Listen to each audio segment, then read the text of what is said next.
Kan ya? Kedengaran. Masuk, Kedengaran. masuk. Oke. Oke, kenalin semua, aku Afri dari FTMD 20. Oke, salam kenal.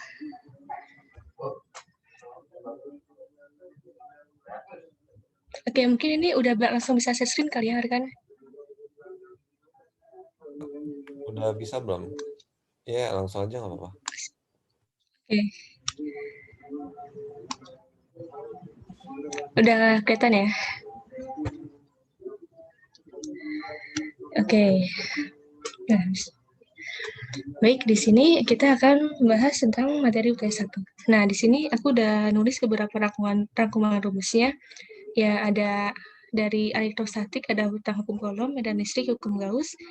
Terus dari kapasitor dan potensial listrik, ini ada rumus-rumusnya, ada rumus potensial listrik, energi potensial, dan rumus-rumus kapasitor. Ada yang paralel dan ada yang seri. Terus juga ada kapasitor yang dengan bahan elektrik. Nah, dari arus arah, di sini aku udah nulis beberapa rumus-rumus yang pentingnya gitu. Ada tentang hukum Ohm, ada hambatan, dan ada hukum Kirchhoff. Nah, ini sebenarnya rumus-rumus basic aja sih, cuma sebagai pengingat aja gitu. Nah, terus ini ada tentang magnetostatik, yang warna ungu, terus yang warna hijau itu induksi elektromagnetik.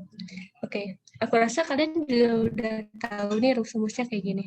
Nah, sekarang kita langsung ke aplikasi soalnya aja kali ya, untuk mempersingkat waktunya. Oke, kita mulai dari bab gaya dan medan listrik. Di sini aku waktu itu SS2 nomor. Oke, kita langsung ke nomor pertama dulu. Nah, di soal ini diketahui bahwa partikel bermuatan 22,7 mili Coulomb. Oke, kita tulis yang diketahuinya nih, yang warna merah. Q-nya 22,7 kali 10 pangkat 3 Coulomb.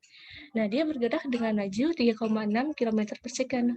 Nah, kita jadiin ke dalam satuan internasionalnya, yaitu untuk kecepatan meter per second. Maka kita kaliin 1000. Jadi 3.600 meter per second dalam arah Z positif, berarti dalam arah K. Nah, dia bergerak dalam daerah permedan magnetik.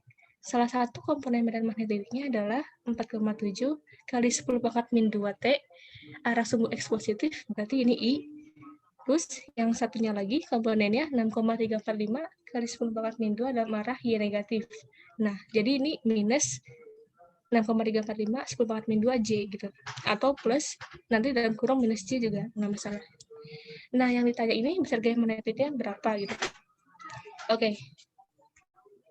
Nah, sekarang gini, kan gaya magnetik itu kan vektor ya. Itu dia dinotasikan sebagai Q V cross B. Nah, kalau kapan kita harus pakai Q V cross B, kapan kita bisa pakai yang Q V B sin theta gitu. Nah, kita lihat dulu nih, kecepatannya kan dia dalam arah sumbu X positif, dalam arah K. Nah, B-nya ada dalam dua arah. Kalau dalam komponen-komponen kayak gini, ini lebih baik kita melakukannya dengan cross product gitu, dengan kali silang. Oke, berarti F-nya adalah I-nya itu adalah 22,7 kali 10 pangkat min 3.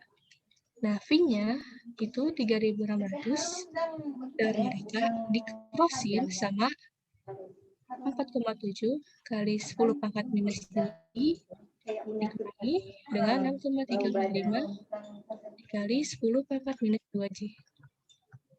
Nah, oke. Sebagai sedikit mengingat, cross product itu jadi gini, polanya tuh kayak gini.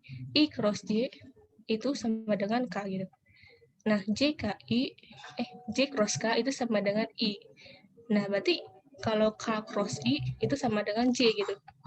Jadi IJK, terus nanti JKI, terus nanti KIJ. Terus balik lagi ke atas IJK, gitu aja sih cara mudah mengingatnya.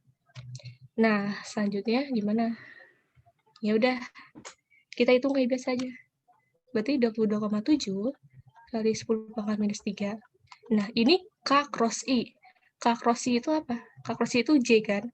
Berarti nanti 3.600 dikali 4,7 dikali 10 pangkat min 2 itu hasilnya adalah 169,2. Mungkin nanti kalau untuk hitungannya bisa dicek sendiri lagi, tapi tadi aku ngitung sih dapatnya segini, 169,2. K cross I itu adalah J.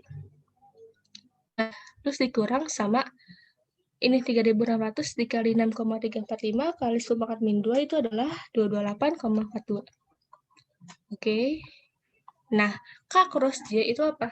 Kan kita tahunya dia J cross K itu sama dengan I. Berarti kalau ini urutan balik, K cross J itu jadinya minus I. Nih, jadinya minus I. Pokoknya ini kalau kebalikannya, ya udah jadi minus. Berarti kalau J cross I gitu kan, sama dengan minus K. Berarti kalau K cross J itu sama dengan minus I. Kalau I cross K itu berarti adalah minus I. Nah, gitu. Kalau dia I cross I yaitu 0 gitu. Kalau dengan sesamanya itu 0. Kalau untuk cross product. Kalau untuk dot product kan cross sesamanya 1 kan nilainya. Kalau dengan berbeda baru 0. Itu kalau dot product. Tapi cross product kalau dengan sesama I, dengan sesama J, dengan sesama K itu 0 gitu. Dia harus tegak lurus gitu. Nah, oke. Ini nanti kita hitung. Kan yang ditanya besarnya tadi ya. Nah, menariknya itu berapa? Oke. Nah, cara menghitungnya bisa dengan 2 cara. Pertama kita kaliin dulu nih satu jadi D jadi I. Atau kita kuadratin aja yang ada J sama I-nya. Jadi gimana? Jadinya gini. 22,7 kali 10 pangkat minus 3. Terus ini akar 169,2 kuadrat ditambah 228,42 kuadrat. Nah, jadi kita mengaitkan yang ada komponen J sama I. Kalau mau kali satu ntar dia kali juga sama. Nah, nanti ini tuh hasilnya adalah 6,45 Newton. Dan ini ada kok di pilihan gandanya gitu. Oke, sampai sini ada yang mau tanya dulu nggak? Masih aman ya? Kalau ada yang mau tanyain, boleh langsung nanya aja. Oke, kayaknya masih aman ya. Oke, kita lanjut ke nomor 2. Maaf, tadi ada yang on mic. Oh iya. Namanya nggak mau ulang, tapi nggak kedengaran. Boleh dicat aja ya. Oh iya, iya ya. Buat yang namanya nggak mau ngulang. Iya boleh dicat.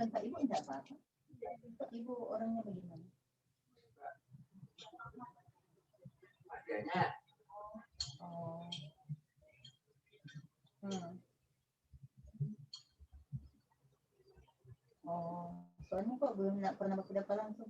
Ya, enggak kita kok cuma kita mau bilang, mari kita takut yang ke ide tersinggung. Oke, ini mungkin aku lanjut dulu kali ya. Mau ikut yang apa dan? Oke, kita lanjut ke nomor 2. Kita lihat Ibu Juli sebuah partikel bermuatan listrik 12,7 mCoulomb berada di titik di koordinat 2,1 I ditambah 3,3 J. Oke, kita tulis datanya. Jika medan listrik ruang dinyatakan dengan E sama dengan 2 dikali XI ditambah YJ volt per meter dengan XI-nya dalam meter, maka besar gaya Coulomb pada partikel bermuatan itu berapa? Oke, nah sekarang idenya gimana gitu? Kita tahu muatan listrik Q, kita tahu posisinya dan kita tahu E-nya. Kalau ditanya gaya Coulomb, maka kita harus mengetahui hubungan gaya Coulomb dengan medan listrik itu bagaimana. Nah, kalau lupa hubungannya kayak gimana, kita ingat aja. F itu kan Q1, Q2 per R kuadrat ya. Nah, medan listrik itu kan Q1 per R kuadrat. Artinya, kalau kita mau menghubungkan F dengan E, maka pasti ada penghubung Q. Q2 misalnya. Karena si E ini kekurangan Q2 kan. Jadi kita dapat hubungan kayak gini. F sama dengan Q kali E. Oke. Ya, kayak tadi ini tinggal hitungan aja sih. Q-nya berarti kan 12,7 ya. Kali 10 pangkat minus 3. Habis itu E-nya adalah 2 dikali XI ditambah YJ. Nah, ini adalah 25,4 ya. Kali 10 pangkat minus 3. Nah, X-nya itu koordinat si partikelnya di mana? Ya, di 2,1 I ditambah Y-nya. Y-nya 3,3 J. Y-nya 3,3 ya. Oke. Berarti kalau ditanya besar, ya kayak tadi hitungnya. Berarti 25,4 dikali 10 pangkat minus 3 diakarin komponen I sama komponen J-nya dikuadratin. Oke. Nah, kalau kita dapat besar gaya kolomnya adalah sebesar 0,1 Newton. Oke. Sampai sini ada yang mau tanyain dulu?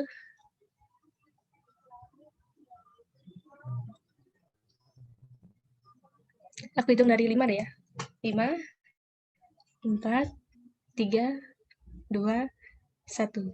Oke, kita lanjut ke hukum Gauss ya. Nah, di sini ada 2 soal. Oke.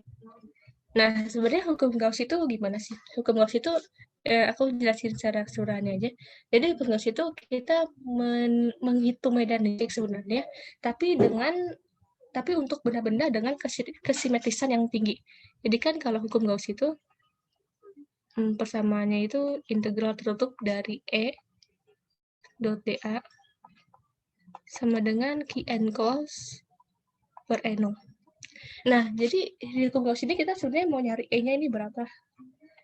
Sebenarnya nyari E itu ya bisa dengan banyak cara, bisa dengan bentuk E yang 1/4πn0 dq per R kuadrat gitu.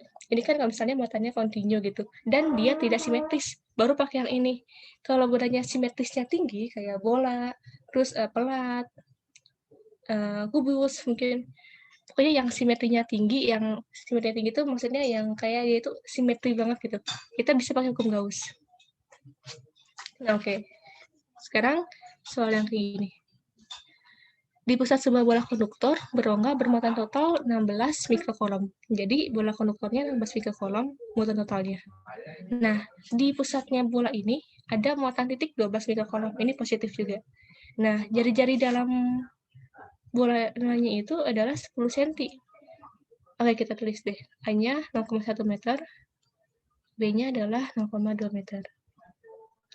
Nah, maka muatan induksi pada permukaan luar itu gimana? Nah, maksudnya muatan induksi ini gimana sih?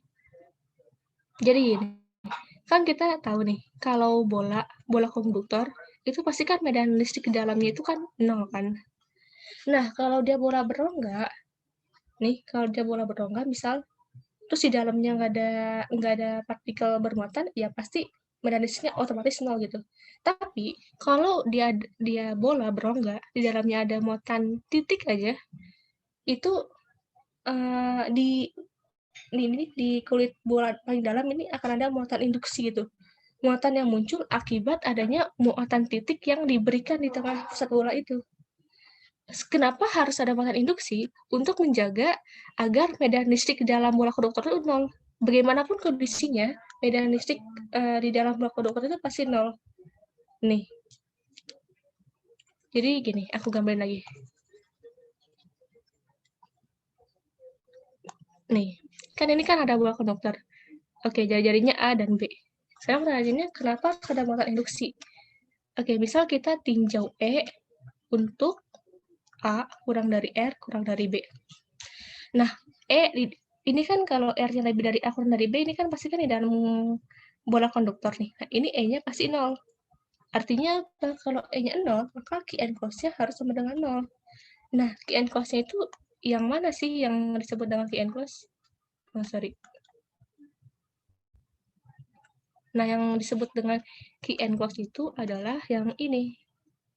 Nih, kita misal buat permukaan Gaussian kayak gini.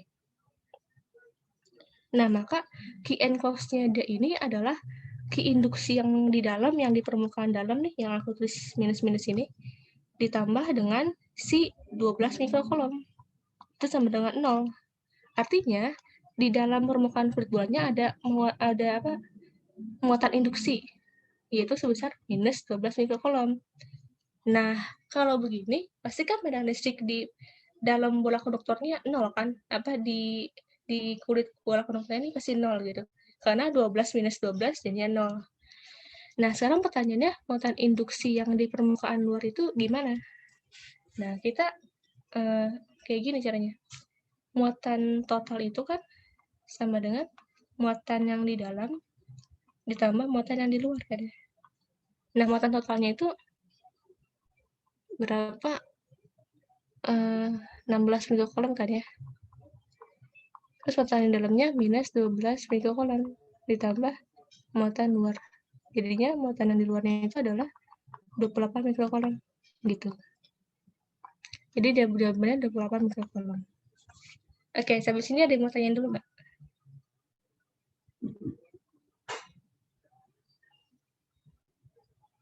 Belum ya? Oke. Kita lanjut ya ke nomor selanjutnya. Nah, ini juga ada plat logam, ada 3 buah plat logam seperti di bawah ini. Nah, rapat muatan persatuan panjang masing-masing plat logam adalah sigma satunya 13 mikro, terus yang rapat muatan yang kedua itu 12 mikro, dan yang ketiga 10 mikro. Oke, maka besar medan listrik di daerah 2 dapat dituliskan sebagai E2 sama dengan X per E0. Dengan E0-nya permitivitas vakum. Nilai X-nya berapa? Oke, nah ini plat gitu, plat logam. Nah ini ketiganya kan positif nih rapat masanya, berarti kan muatannya positif. Nah kalau medan listrik itu kan dia arahnya itu kan keluar dari muatan yang positif menuju ke yang negatif. Nah berarti di plat bisa kita gambarin medan-medannya itu keluar-keluar, sama kayak di plat 2 juga, plat 3 juga. Nah sekarang kita tinjau medan listrik di daerah 2. Itu gimana? Nah, di daerah 2 ini, dia kan akan dapat pengaruh dari plat 1, 2, dan 3.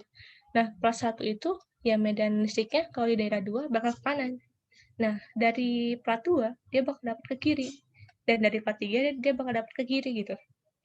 Jadi kuncinya di sini adalah kita menggambarkan arah dari medan setiap platnya. Kalau misalnya yang ditanya di sini, ya berarti E1-nya ke sana, E2-nya ke sana, E3-nya ke sana gitu. Dan untuk setiap daerah pasti arah E-nya tuh berbeda-beda gitu. Oke, berarti E2 itu kan sama dengan E1 dikurang E2 dikurang E3 kan ya. Nah, E-nya itu gimana sih? Nah, untuk pelat logam, ini E pelat, itu adalah sigma per 2E0. Ini medan listrik pelatnya. Kalau medan listrik pelat sejajar, itu adalah sigma per E0. Nah, kenapa? Karena kalau di pas jajar, itu kan muatannya berbeda jenis ya, positif negatif. Nah, kita tinjau yang di antara sini. Nah, ini misal 1, ini 2. Berarti kan medan listriknya ini 1 sini, dan 2 juga ke sana kan. Nah, makanya E-nya itu adalah E1 ditambah E2. Itu adalah sigma per 2E0 tambah sigma per 2E0. Sorry. Jadinya sigma per E0. Nah, ini kalau plat sejajar. Ada 2 pasang plat, muatannya sama, beda tandanya aja gitu. Nah, kalau ada 3 kayak gini gimana? Ya, sama aja konsepnya gitu. E1 berarti kan sigma 1 per 2E0, terus dikurangi sama sigma 2 per 2E0, dikurangi dengan sigma 3 per 2E0. Nah, sigma satunya itu 13 mikro kan ya? 13 mikro kolom. Nggak usah pakai satuan deh. Per 2E0 dikurangi sama 12 per 2E0 dikurangi 10 per 2E0. 13 kurang 2, 1, 1 minus 10, minus 9. Berarti E2-nya itu adalah minus 9 per 2E0. Nah, tapi kan yang nanya kan besar medan listrik nih. Kalau besar ya kita ambil positifnya aja kan gitu. Jadi ini adalah 4,5 per E0. Dimana berarti X-nya adalah 4,5 gitu. Oke, sampai sini ada yang mau tanya dulu?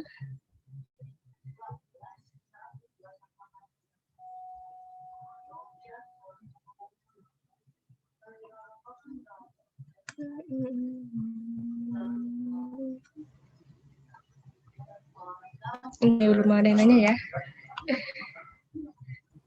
Iya guys, kalau mau nanya langsung aja nggak apa-apa.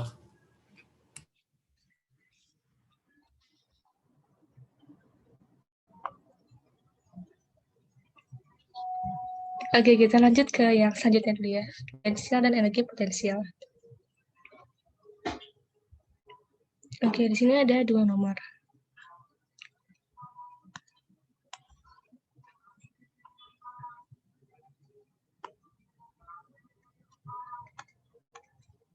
Aku baca dulu soalnya. Dua buah bola logam masing-masing jari-jarinya adalah 15 dan 11. Aku misalin, oh ini kebalik nih.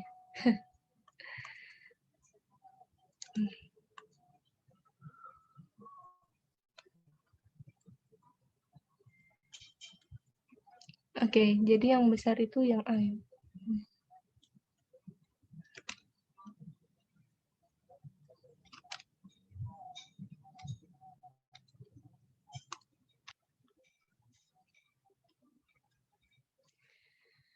Oke, dua buah logam, jari-jarinya 15 cm dan 11 cm. Aku misalin yang A 0,15 meter dan B-nya 0,11 meter. Nah, terpisah pada jarak yang cukup jauh. Pada awalnya, muatan masing-masing bola adalah positif 1 mikrokolom dan keduanya adalah 2 mikrokolom. Jadi tandanya sama-sama positif. Nah, kemudian kedua bola dihubungkan oleh satu kawat konduktor. Jika diketahui konstanta kolom K itu 9 kali 10⁻9 Newton per kolom kuadrat, maka besarnya potensial listrik pada bola pertama setelah mencapai keadaan setimbang adalah berapa kilovolt. Nah, maka idenya tuh gimana? Idenya tuh kayak gini. Setelah dihubungkan menggunakan kawat konduktor dan mencapai kesetimbangan, maka V1 itu sama dengan V2. Nah, V1 itu apa?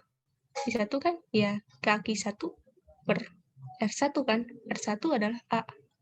Ini sama dengan kaki 2 per R2-nya adalah B kan. Oke.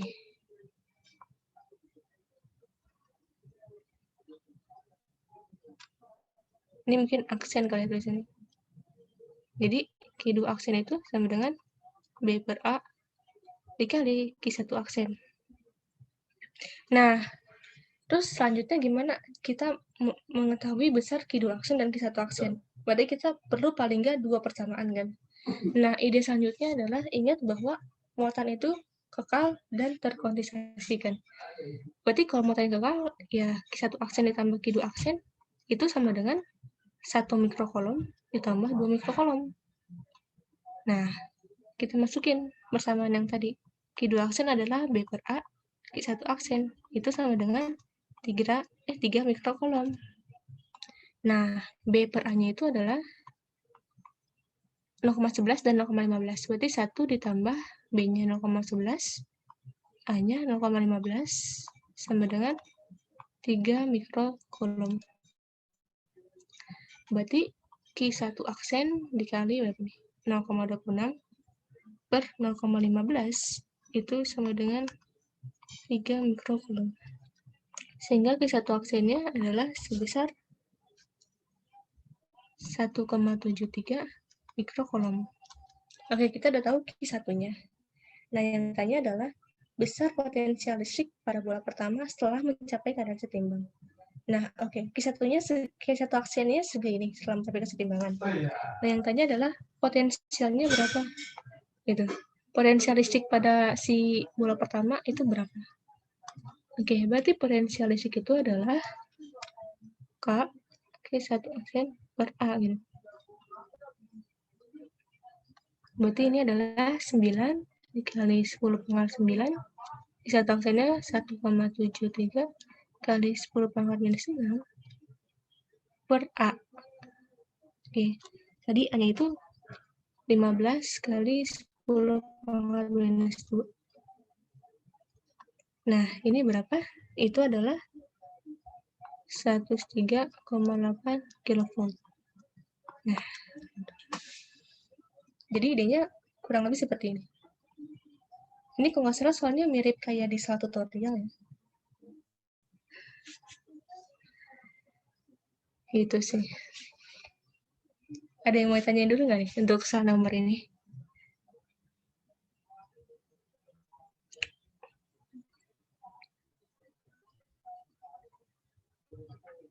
Dan jangan lupa aja sih kalau muatan itu kekal gitu.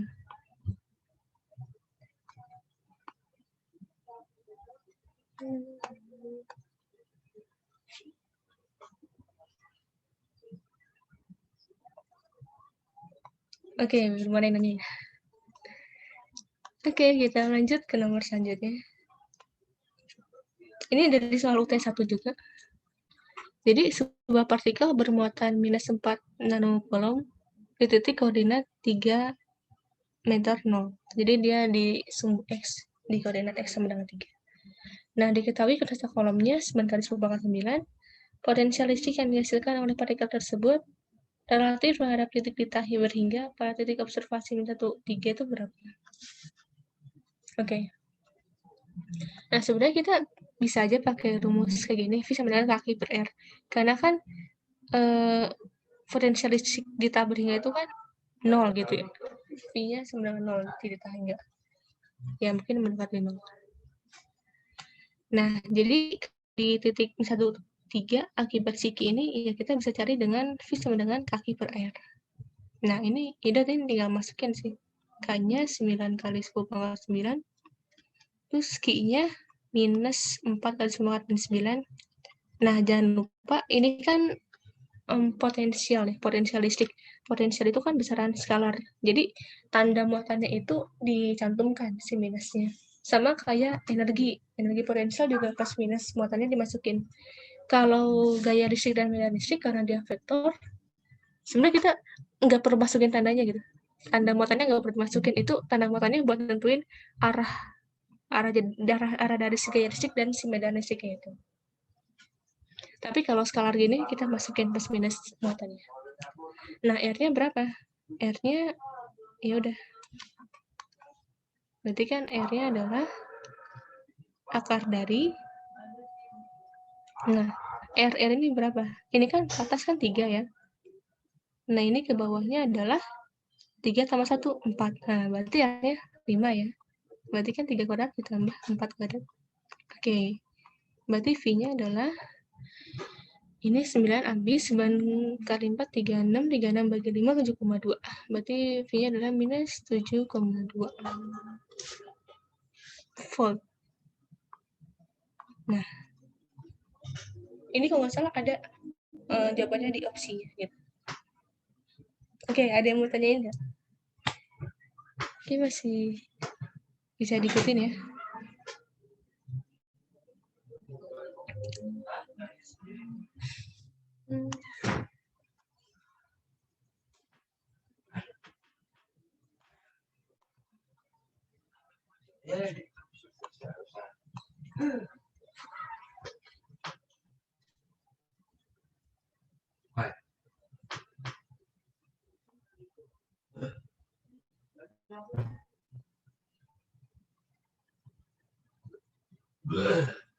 Oke, sekarang ke soal kapasitor.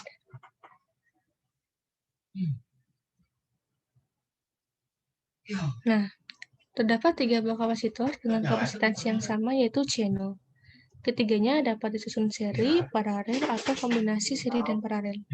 Nah, nilai yang tidak mungkin untuk kapasitas ekuivalen dari sistem kapasitor itu berapa? Oke, berarti kan kita harus memikirkan beberapa kemungkinan yang mungkin terjadi kan kepada susunan si kapasitornya. Nah, kemungkinan yang pertama adalah ketiganya disusun paralel. Nah, untuk kapasitor, paralel dan serinya itu kebalikan dengan hambatan.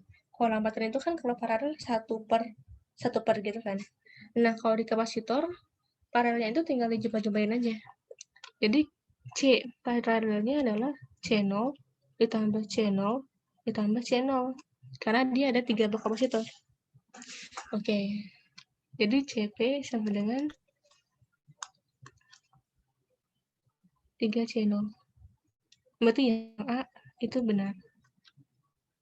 Nah, sekarang kemungkinan selanjutnya adalah ketiganya disusun seri.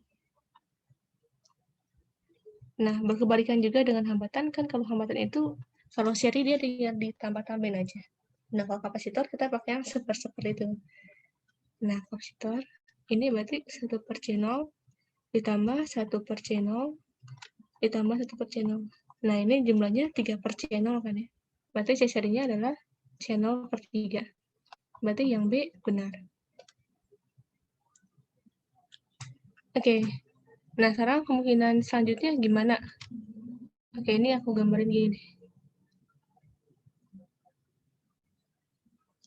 Ini paralel kayak gini nih. Tiganya. Kalau aku digaya seri gini.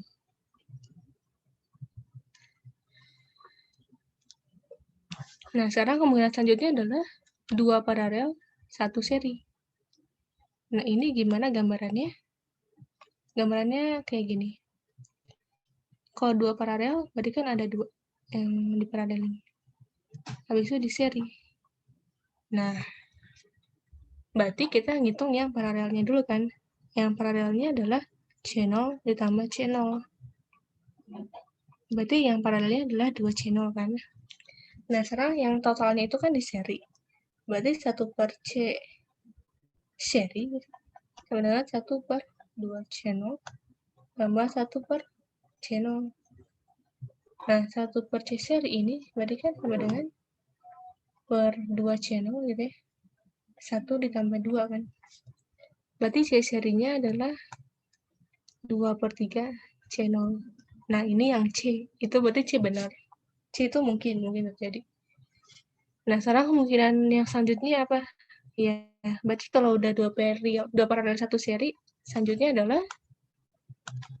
2 seri 1 paralel kan.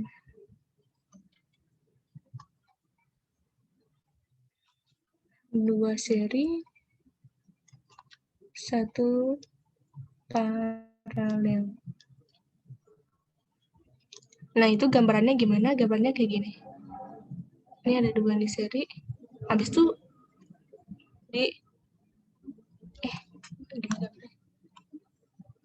di paralel. Mungkin namanya bukan 1 paralel sih. Itu mungkin namanya lalu di paralel gitu. Nah, jadi habis di 2 seri di paralel dengan kapasitor yang ketiga. Nah, ini sama aja. Kita ngitung yang serinya dulu, berarti kan C serinya adalah 1/C0 ditambah 1/C0. Dan kan 2/C0, berarti C serinya adalah C0/2. Berarti C paralelnya adalah C0 ditambah C0/2. Itu adalah 3/2 C0. Berarti yang E itu benar. Berarti yang nggak mungkin adalah yang D sama dengan C0 gitu. Nah, ini kalau ketiga kapasitornya itu kapasitasnya sama. Kalau misalnya salah satunya berbeda, ya maka kita bisa membalikan urutannya gitu.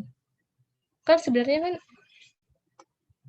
ini kan bisa jadi 2 varian. Kalau misalnya ada kapasitor yang berbeda. Nih. Karena ini sama, ya kita tukar posisi juga kan nggak ngaruh kan, tetap aja besarnya channel. Tapi kalau misalnya ini channel, misalnya ini channel, ini 2 channel, kan kalau kita tukar posisi kan jadi berbeda gitu. Jadi kalau misalnya kapasitansinya berbeda, kita tukar posisi, walaupun susunannya sama-sama 2 paralel di seri kayak gini, itu bisa berbeda nilai kapasitansinya gitu. Tapi dalam hal ini kan ketiganya sama kapasitansinya. Jadi ditukar posisi juga nggak berubah nilai kapasitas itu totalnya gitu. Oke, ada yang mau tanyain dulu nggak?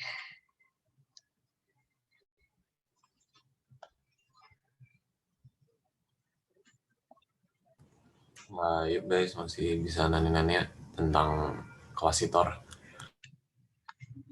Ya, ayo nanya. Coba aku cek chat. Oke.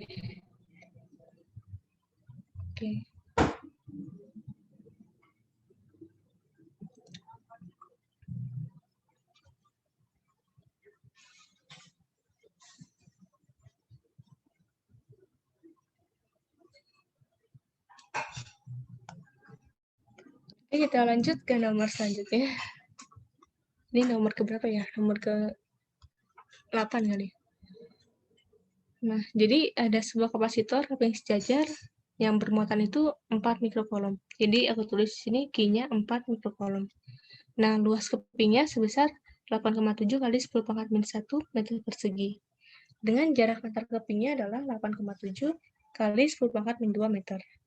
Nah, diketahui permitivitas vakumnya epsilon 0-nya itu adalah 8,85 kali 10 pangkat minus 12.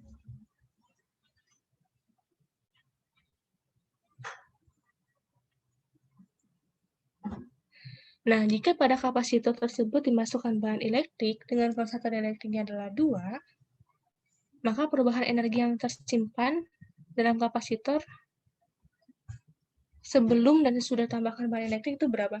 Oke, nah berarti idenya adalah kita menghitung si energi yang tersimpan pada kapasitor sebelum dan sesudah ditambahkan bahan elektrik. Habis itu kita selisihin kan, jadi perubahan. Nah, rumusnya apa? Kalau kalau kapasitor, itu energi kapasitornya adalah setengah CV kuadrat. Nah, karena C itu sama dengan Q per V, berarti kan V itu sama dengan Q per C. Jadi, U-nya itu juga sama dengan Q kuadrat per 2C gitu. Karena di sini kita nggak tahu besar potensialnya berapa. Kita cuma tahu muatan dan nilai kapasitansinya. Maka kita menggunakan rumus yang ada muatan dan kapasitansi gitu. Oke, kita lanjut ke perhitungan. Ya, ini sih tinggal ngitung aja sih sebenarnya. Jadi sebelum ditambahkan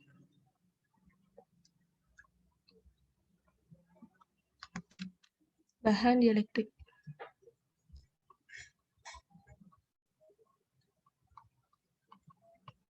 Nah, sebelum tambahkan bahan elektrik, berarti kan C-nya itu adalah E0 A per D ya. Jadi untuk keping sejajar nih, untuk keping sejajar itu ya C-nya itu adalah E0 A per D. Kalau nggak ada bahan elektrik.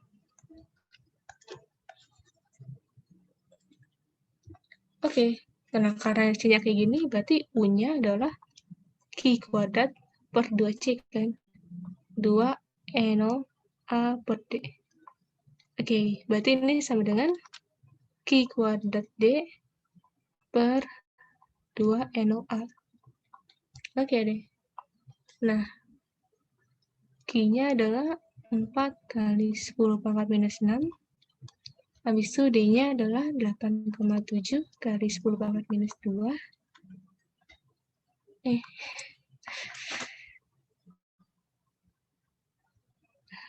Oke, terus 2 dikali 8,85 kali 10 pangkat minus 12.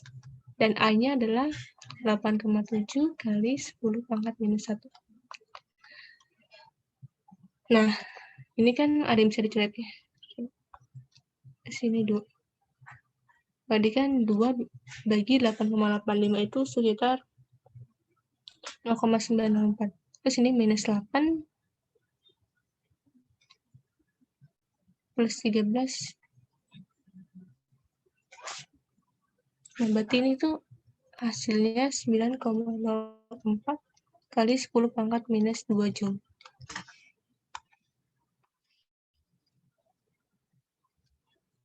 Nah,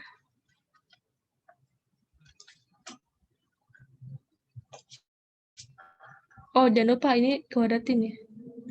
Nah, berarti ini bukan 2, berarti kan 16 bagi 2, 8. 8 dibagi 8,85 itu 0,904. Terus ini kan min 12, min 2, min 14. Ini min 12 kan bisa dicoret ya.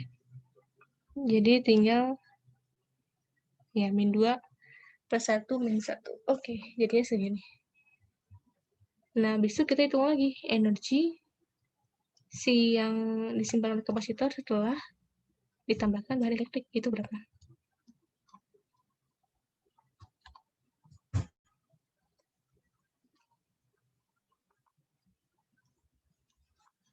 Nah, ini beda di nilai kapasitansinya. Nah, untuk kapasitor yang diselipi bahan elektrik, maka nilai kapasitansinya adalah K0 A per D. Nah, tadi K-nya itu kan 2 ya. K-nya itu 2. Oke, berarti ini sama dengan 2E0 A per D. Nah, pasti ini nilai U-nya adalah, ya, ini pasti 2 kali U yang awal. Karena kita tahu bahwa si ini kan, ini bukan 2 kalinya, setengah kalinya. Karena si U-nya kan berbanding terbalik dengan si C-nya kan.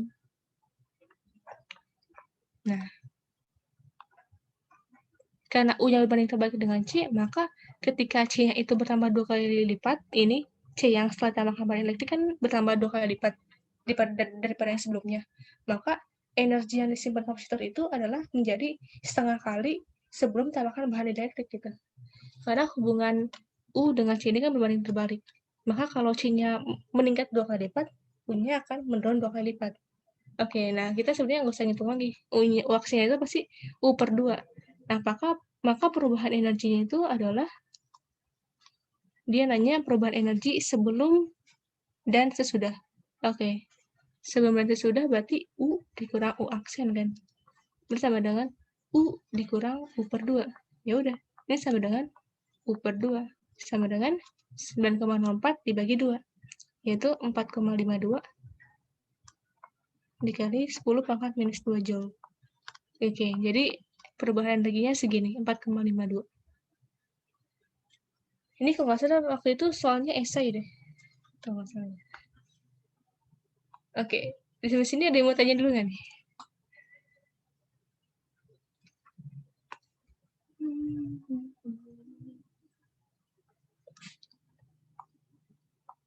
Belum ada ya?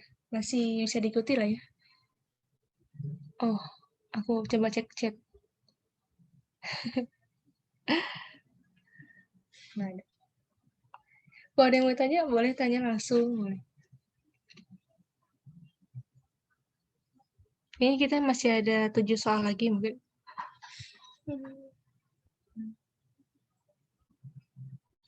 Oke, kita lanjut ke arus Sarah dulu deh.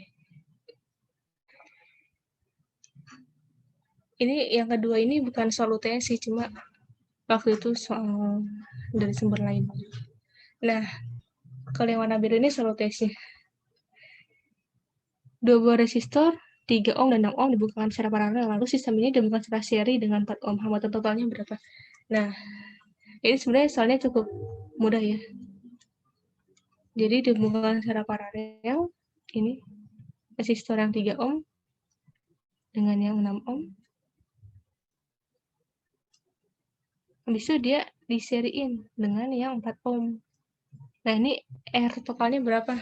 Oke, mungkin sekadar pengingat aja bahwa kalau ada rangkaian kayak gini, ya kita sederhanain yang ada bertingkat, yang bersusun gini nih.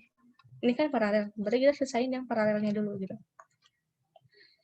Nah, kalau paralel, berarti kita pakai 1 per 1 per. Itu adalah 1 per 3 ditambah 1 per 6. Oke, nah 6 bagi 3 kan 2 tambah 1, 3. Berarti paralelnya adalah 2 ohm. Nah, berarti R totalnya itu kan sebenarnya di seri kan. Setelah dia di paralel kayak gini kan kita bisa ini di seri. Berarti totalnya adalah 2 ditambah 6. Ya, 8 ohm. Oke.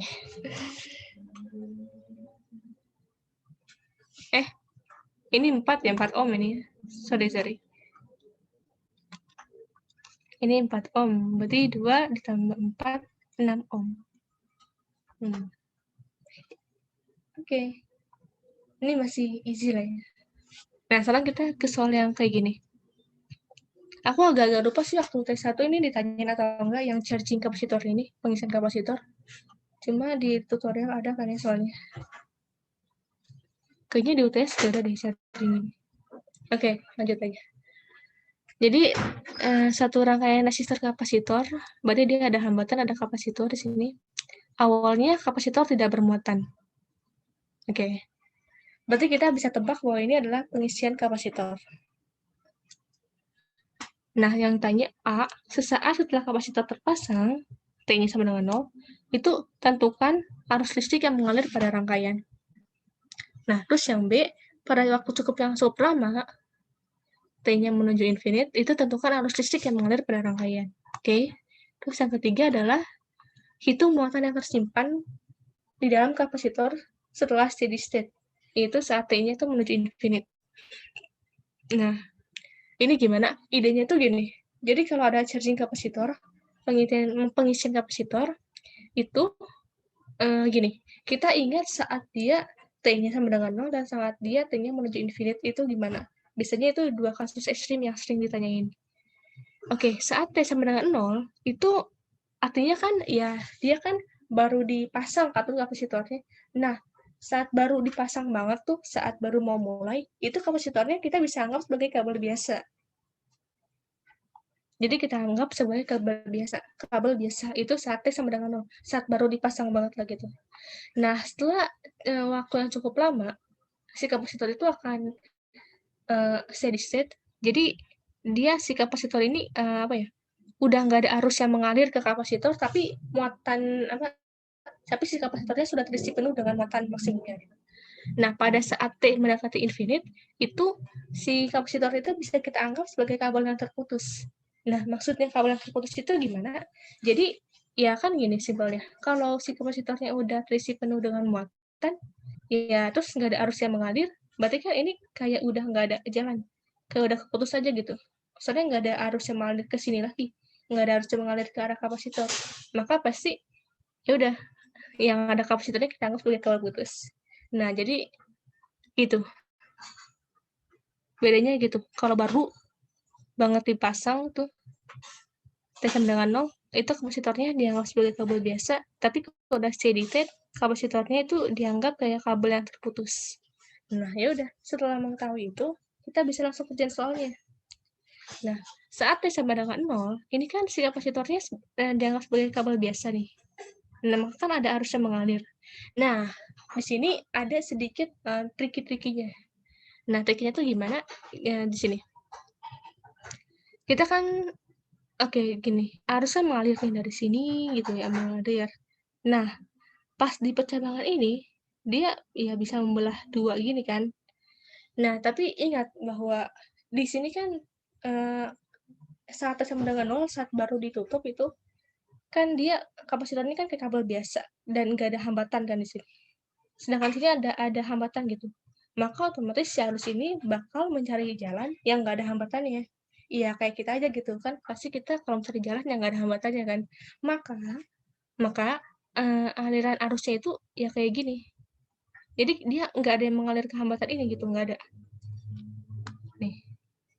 Jadi nggak ada arus yang mengalir ke hambatan ini. Oleh karena dia ada alternatif jalan yang nggak yang bebas hambatan gitu. Ya, maka dia pilih yang bebas hambatan. Nah, jadinya gimana? Jadinya itu kan kita tahu ya kalau V itu sama dengan I kali R. Ya udah. Berarti I-nya adalah V, V-nya itu 20 volt, 20 dibagi R. R-nya ini kan di seri, berarti kan 2 tambah 3. Nah, 20 bagi 5, 4 ampere gitu. Perhitungan cukup mudah, tapi mungkin ide menyelesaikannya itu harus tahu konsepnya. Jadi konsepnya kayak gini. Jadi harus diikat lagi mengenai hambatan dan mengenai kapasitor. Nah, saat dia sudah steady state, nah, si kapasitornya itu kan udah terisi penuh nih, tapi nggak ada arus yang mengalir gitu.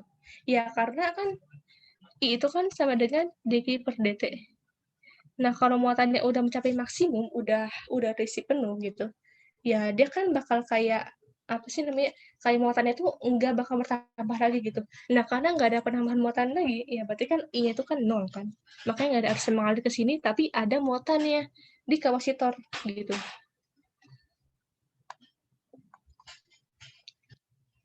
Nah, kalau dia kayak kabel putus gini, ya udah.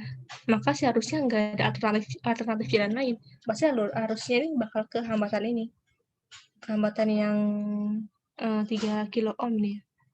Hambatan yang 3 kilo ohm. Berarti I-nya itu adalah sama kayak tadi, V sama dengan I kali R, berarti I-nya itu adalah V-nya 20 per R-nya itu 2 tambah 3 tambah 3.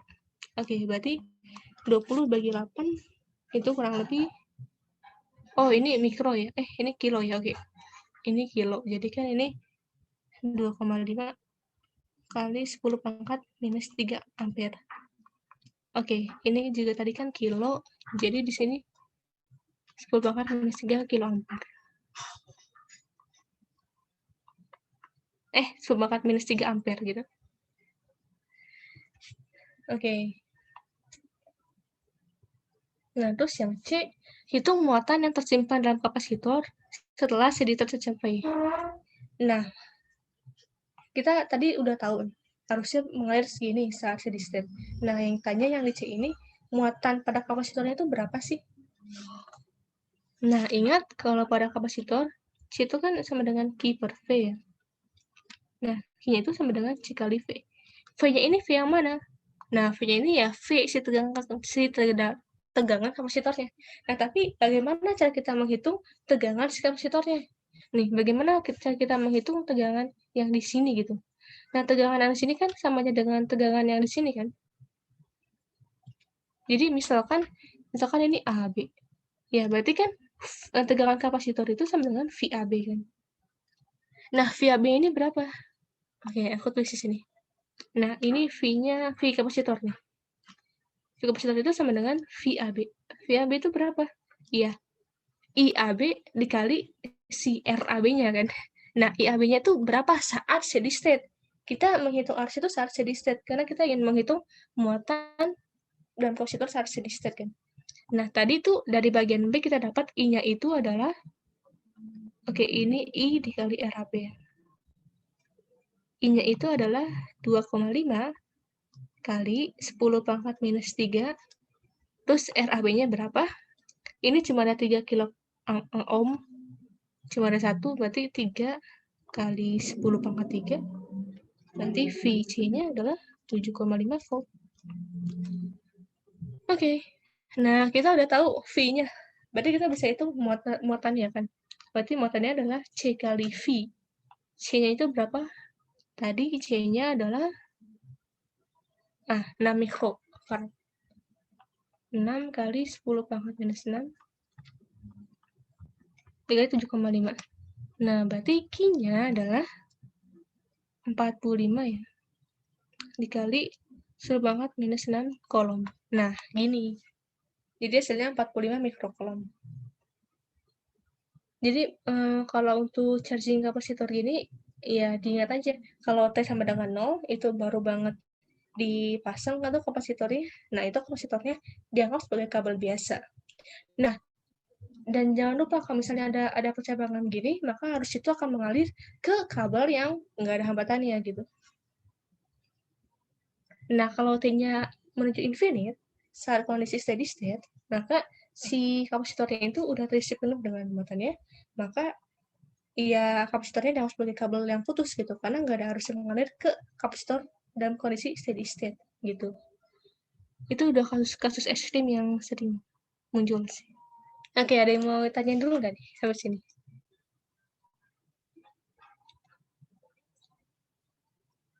Tanya aja, nggak usah malu-malu. Mungkin takutnya aku agak kecepatan mungkin ngomongnya, atau agak kurang jelas, atau agak kekecilan suaranya gitu.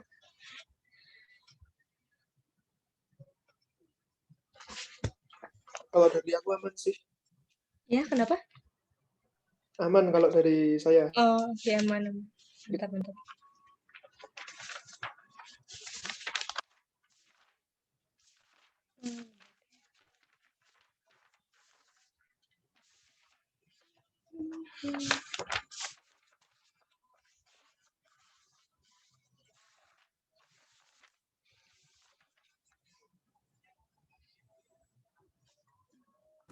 Iya guys, boleh nanya nih sebelum masuk magnet sama elektromagnetik.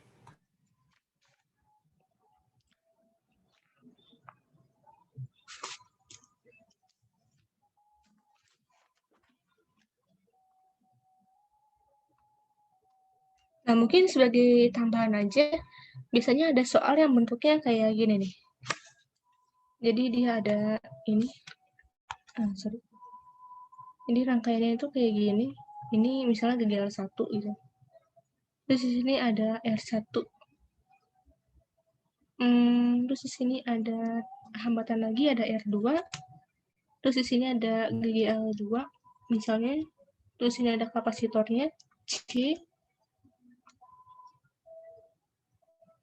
Nah, kayak gini. Nah, bisa di sini ada R3. Sini ada GGL3 dan ada R4.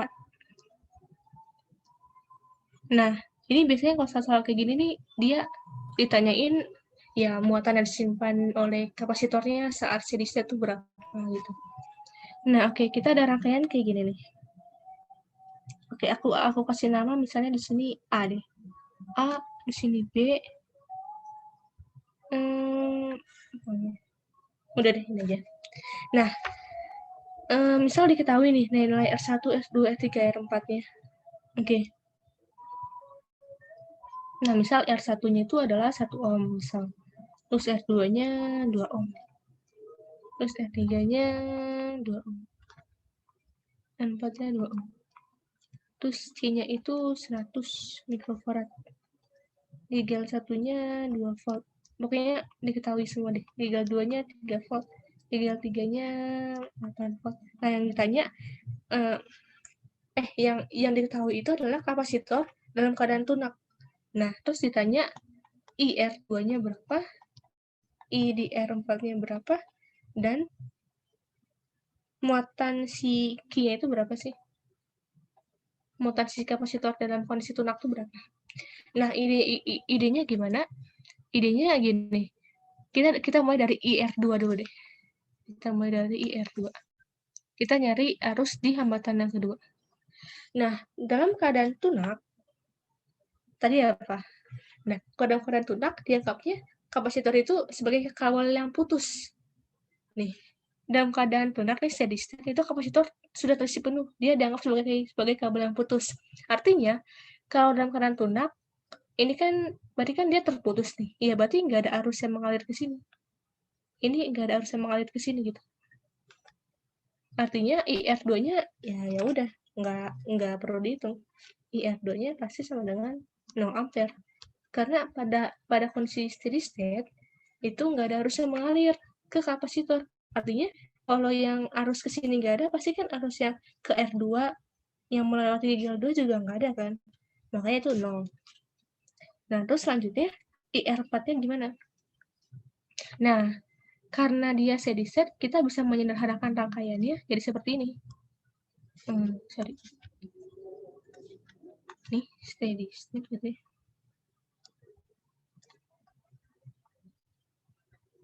Berarti ini GL 1 gitu.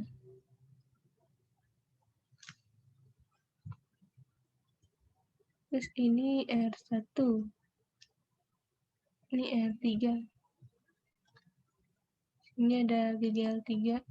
Sini ada R4. Nah, kita bisa menyederhanakan rangkaian seperti ini. Oke, tadi di sini ada A dan B. Ini nama aja sih sebenarnya. Nah, kalau kita mau nyari I di R4, berarti kita harus tahu arus yang mengalir di sini tuh berapa. Karena pasti arus yang mengalir di R4 itu sama dengan I kan. Soalnya dia seri semua, maka pasti arusnya sama semua kan yang mengalir di rangkaian tersebut. Nah, ini gimana? Ini gini. Jadi sebenarnya ini ada banyak cara sih mengerjakannya seperti apa. Tapi mungkin kalau bagi aku cara yang mudah diingatnya seperti ini. Kita mulai jalan dari si A. Misal arah jalan kita searah dengan arah arus. Berarti kan kita dari A nih, ada tegangan A dong, VA. Nah, terus aturannya itu kalau kita searah dengan arus, maka nanti jadinya minus tandanya. Kalau kita bertemu dengan arus yang berlawanan dengan arah gerak kita, itu jadinya positif. Tapi karena kita searah dengan si I, searah dengan si arus ini, maka jadinya negatif. Nah, ini minus I. Habis itu hambatannya, dikali hambatannya ada R1, ditambah R3, ditambah R4. Oke, habis itu ditambah GL3. Nah, kita lihat yang terakhir tuh yang mana? Ini kan dia dari potensial rendah ke tinggi, jadinya positif PGL 3. Habis itu dia dari potensial rendah ke tinggi juga, jadi positif PGL 1. Nah, udah kan selesai. Kita kembali lagi ke A, berarti sama dengan VA. Nah, ini coret. Jadi kita dapat nanti minus I, itu R1 tambah R3 tambah R4, jadi berapa? 5 ya? Oke, 5. 5, ditambah GL3-nya 8, ditambah 2, sama dengan 0. Nah, berarti I-nya adalah 10/5, 2 ampere. Nah, I-nya 2 ampere, berarti I di R4 itu sama dengan 2 ampere juga. Gitu. Nah, mungkin sampai sini bisa diikuti ya. Nah, selanjutnya adalah kita nyari besar muatan yang terkumpul dalam kapasitor itu berapa saat dia udah steady state gitu. Nah, berarti kan idenya adalah kita nyari dulu si tegangan kapasitornya, ya kan? Nah, kita, misal gini nih. Misal ini titik F. Nah, maka si VC itu nih, VC itu, dia sama dengan VBF kan. Tegangan si kapasitor itu sama dengan V di titik BF, VBF gitu kan. Nah, berarti idenya adalah kita harus tahu dulu tegangan si AB berapa, nanti kita bisa tahu si VBF-nya berapa, yang mana nanti VC-nya sama dengan VBF. Idenya kayak gitu. Nah, sekarang pertanyaannya adalah kita mencari VAB-nya itu gimana? Kita mencari beda potensial antara A dan B itu gimana? Nah, kita tinjau ini lagi nih. Tinjau ini, rangkaian ini. Kita bisa menghitung VAB itu dari sebelah kiri maupun dari sebelah kanan. Oke, misal kita ngitung dari kiri. Ini selanjutnya kita menentukan VAB ya. Menentukan VAB. Dari kiri misalnya. Nanti kita hitung dari kanan juga. Pasti hasilnya sama sih. Nah, dari kiri. Berarti kan kita jalannya dari sini nih. Nih, kita jalan dari sini. Set. Nih, dari A ini kan. Oke. Nah, berarti ya sama kayak tadi konsepnya. Kita gini, kita jalannya itu counter clockwise, berlawanan arah jarum jam. Sedangkan seharusnya itu clockwise kan, secara jarum jam. Berarti kan VA, nah karena kita berlawanan arah dengan si arus, arusnya berlawanan arah dengan arah gerak kita, jadi ditambah nih. Mungkin ada yang minus. Mungkin kalau kalian ada yang diajarinnya kalau berlawanan arah minus, itu bisa juga gitu. Tapi nanti berkebalikan dengan si tandanya. Biasanya kalau yang berlawanan minus, nanti dia lihat, dia ketemu apa duluan nih di GGL-nya. Kalau dia positif, pasti positif duluan. Nah, tapi kalau misalnya kita anggapnya itu dia berlawanan arah itu positif, maka nanti kita lihat mana yang belakangan si GGL-nya. Itu yang bakal jadi tanda di persamaan kita. Mungkin maksudnya biar lebih jelas segini. Jadi kan VA nih dari L. Habis itu berlawanan arah dengan I. Berarti kan ditambah I, hambatannya cuma ada R1 kan. Berarti I kali R1. Habis itu kita lihat yang akhirnya aja. Dikurang GGL 1. Sama dengan VB. Nah, berarti VA minus VB itu sama dengan GGL 1 dikurang IR1. GGL 1-nya tadi 2 dikurang I, itu adalah 2 dikali R1-nya adalah 1. Oh, berarti kalau gitu VA minus VB-nya adalah 2 kurang 2, 0 volt. Nah, coba kita tinjau dari kanan.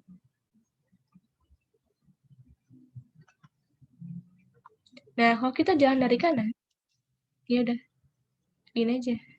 Berarti kita bakal searah dengan si arus. Nanti tanda arusnya adalah negatif. Gitu. Nah, berarti ini VA terus minus I. Nah, hambatannya kalau kita dari kanan jalannya, hambatan yang dilewati I itu adalah R3 sama R4 kan. Habis itu ditambah GGL 3. Itu sama dengan kita tiba di B. Jadi ada VB. Oke, berarti VA minus VB itu sama dengan I-nya itu tadi kan 2 ya. 2 dikali R3 tambah R4 itu adalah 4. Nah, dikurangi sama GGL 3. GGL 3 itu berapa? 8. Oh, berarti ya benar. Kalau VA minus VB itu adalah 8 volt. Nah, ini VAB ini sama dengan VA minus VB. 8. Sorry. Ini 0 volt. Ini 0 volt. Oke. Nah, dari kiri dan kanan hasilnya sama. No? Nah, berarti besar kicinya itu berapa sih? Nah, sekarang kita akan menentukan kici.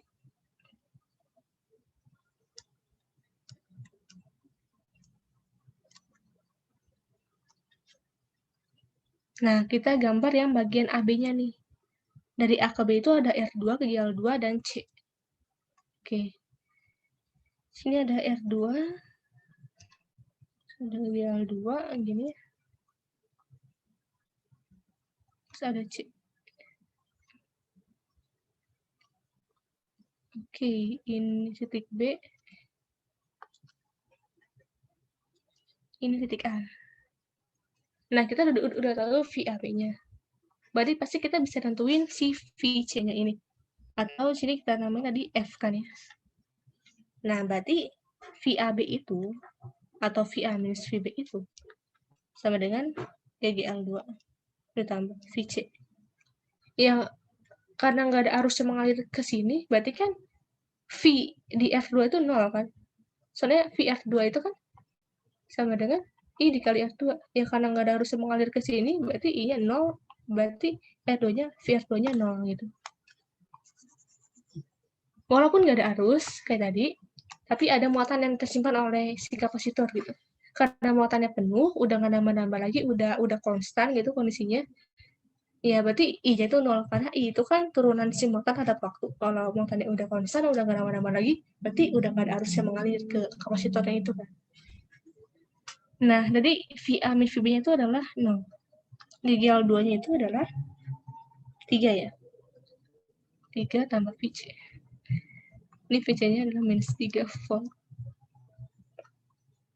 Ya udah, berarti QC-nya adalah C dikali VC kan.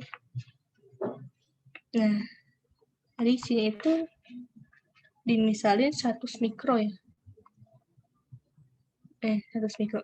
Berarti kan 10 pangkat min 4 lah ya. VC-nya minus 3. Oke. Iya, berarti ini kurang lebih QC-nya adalah minus 3 kali 10 pangkat min 4 kolom. Gitu.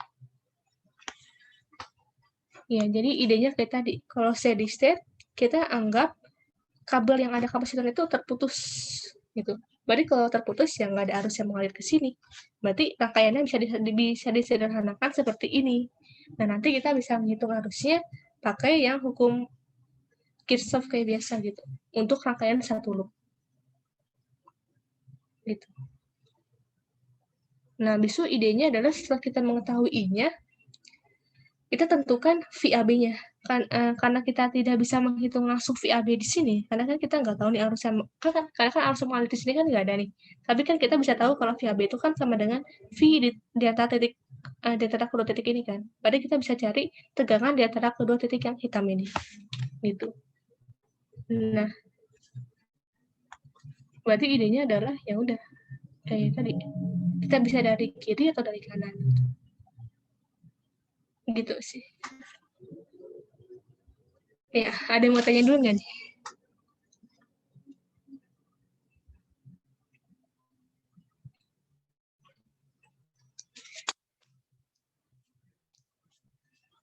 Tinggal magnetostatik sama induksi sih. Oke, kalau ada nanti nanya aja. Ini belum ada ya. Kita ke magnetostatik. Oke, di sini ada 2 nomor. Ada 3 nomor deh. Oke, yang pertama. Di sini aku udah gambarin biar lebih cepat juga. Jadi ada kawat arus listrik itu 2 ampere. Kita misalin I-nya 2. Mengalir pada arah sumbu X positif, misal ke kanan. Nah, dari sekian panjang kawat, kita ambil segmen kawat sepanjang 0,5 meter. Jadi L-nya 0,5 meter. Yang berada pada daerah permedan magnetik B 3 Tesla ke arah sumbu K positif. Aku misalin K positifnya itu ke arah keluar pembaca. Jadi keluar pembaca, keluar bidang kertas, jadi menuju pembaca. Jadi kan gini. Nah, yang ditanya gaya magnet pada segmen kawat itu berapa? Itu berapa Newton gitu. Oh, kalau gaya magnet ini kayaknya pakai tanda aja deh. Tanda arahnya kemana. Kalau ditanya besar gaya magnet, baru besarnya aja kan. Tapi ini kayaknya pakai tandanya. Arahnya tuh kemana gitu.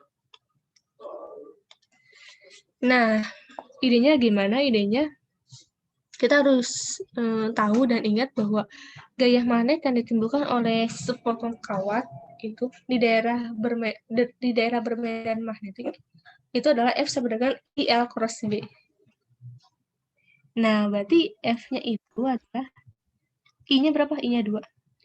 Nah, arah vektor L ini gimana? Kan L itu kan panjang. Ya, panjang kan bukan vektor kan. Terus nentuin arahnya gimana? Nah, untuk kawat berarus listrik kayak gini, itu dia arah vektor L-nya itu searah dengan arah arus. Ya, karena kan si arus itu kan mengalir ke kawatnya kan. Berarti dalam hal ini arah vektor kawatnya itu searah dengan si arah arus, yaitu ke sumbu X positif. Berarti L-nya itu kan 0,5. 0,5 X positif itu berarti I ya. Nah, I ini. Dikrossin dengan B-nya 3 dalam arah K. Nah, kita ingat-ingat lagi aturannya. I cross J sama dengan K. J cross K itu sama dengan I. Terus K cross I itu sama dengan J. Dan kebalikan dari ketiga ini semua itu tinggal diminus-minusin aja. Kayak tadi gitu. Nah, berarti F-nya itu adalah ya 2 kali 0,5 kan 1 kali 3, 3. Nah, I cross K, kita tahunya K cross itu sama dengan J. Berarti I cross K itu ya udah minus J. Berarti ini sama dengan minus 3J Newton. Nah, dan ini tuh kalau di pilihan soal aku tuh kayaknya apa ya? A kalau nggak salah pilihan. Ini bukan ganda sih. Nih. Jadi gini caranya. Jadi hati-hati dengan cross I cross J, J cross K gitu. Dan sebaliknya. Mungkin cukup ingat I cross J aja sama dengan K. Nanti udah kita tinggal maju mundur. Ini maju, J-nya maju, K-nya maju, I-nya mundur. Jadi J cross K sama dengan I. Terus ini K-nya maju, I maju, J-nya mundur. Jadi K cross I sama dengan J. Terus nanti ini I-nya maju, I cross J-nya maju, J, K-nya mundur, K. Kembali ke sini. Jadi ini kayak berulang kayak circle gitu sih. Oke, kayaknya masih mudah ya. Kita lanjut ke nomor selanjutnya. Nah, sebuah kawat lurus yang sangat panjang terletak di sumbu Y dan dialiri arus listrik I sama dengan 2,2 ampere ke sumbunya negatif. Oke, diketahui mu nolnya itu 4pi kali 10 pangkat minus 7 teslometer per ampere. Maka besar medan magnetik di satu titik yang berjarak A. Misal ini A-nya di sini nih. Nah, ini jarak A-nya ini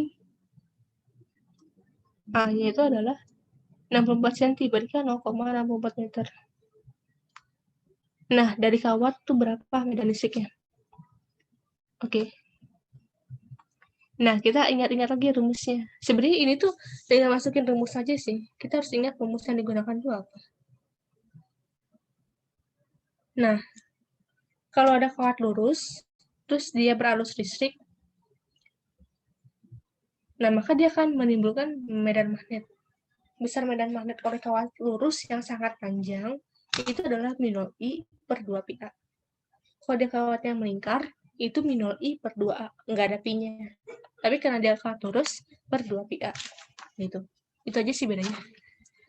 Nah, berarti besarnya itu adalah mu nolnya itu 4pi kali 10 pangkat minus 7.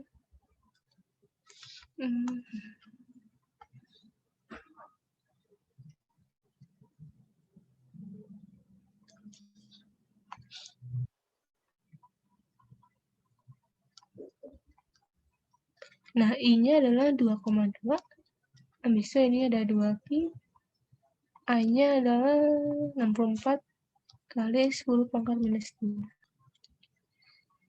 Oke, ini 2. Berarti kan B-nya itu adalah 4,4 dibagi 64. Itu sekitar 6,9. 0,69. Oke. Terus ini minus 7 ditambah 2. Jadinya 0,69 mikrotesla. Nah, coba aku cek lagi.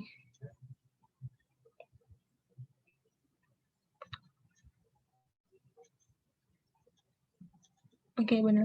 0,69 mikrotesla. Oke, ya udah. Berarti yang besar badannya sih ini. Ya.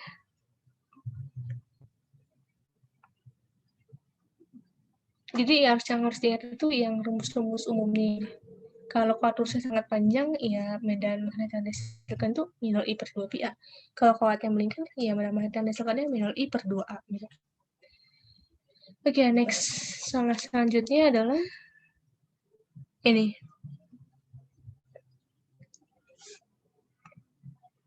Partikel bermuatan Q itu positif 3,8 kali 10 pangkat minus 9 kolom, dan masanya 7,6 kali 10 pangkat minus 13 kg.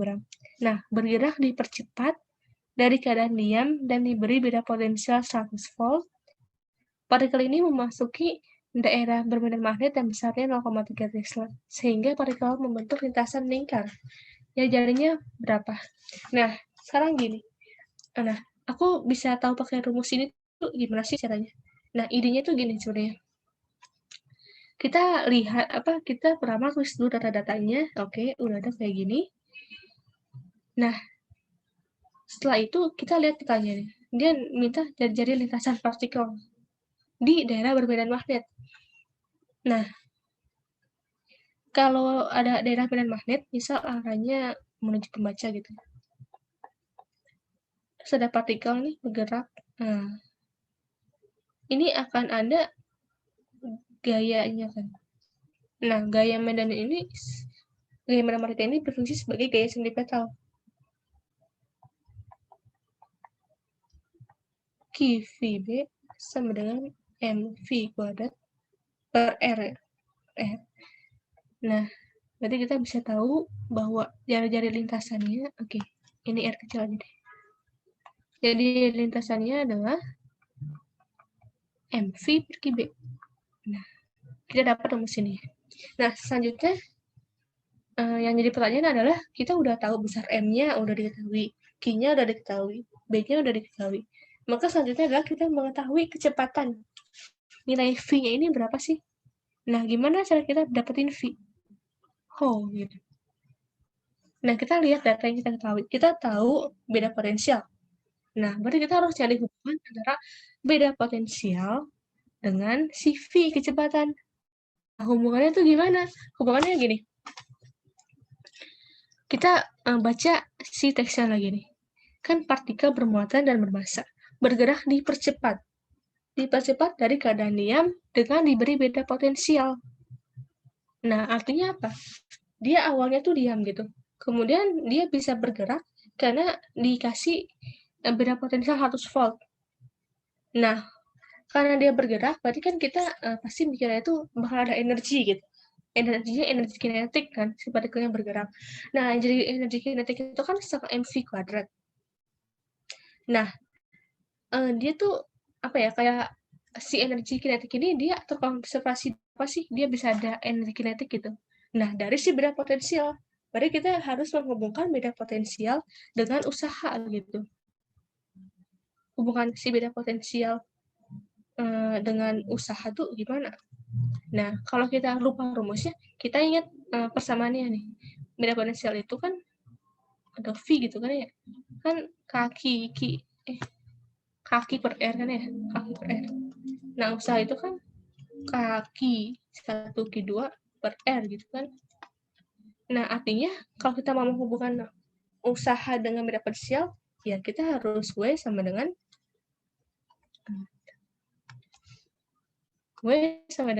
Q kali di delta V kan. Nah, Q kali delta V.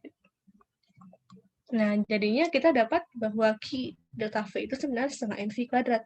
Yang mana nanti V-nya adalah akar dari 2Q delta V per M. Nah, dari sini kita bisa dapat V-nya. Karena data-data QM dan data V-nya kita udah tahu, nanti kita dapat V, kita masukin ke sini. Nah, kita dapat R-nya. Jadi, alur berpikir itu kurang lebih seperti itu. Oke, sekarang tinggal masukin aja data-datanya. V-nya berarti adalah akar dari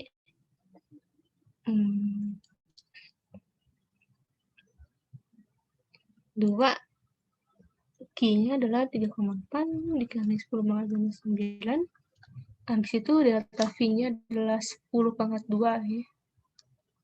Terus M-nya adalah 7,6 kali 10 pangkat min 13.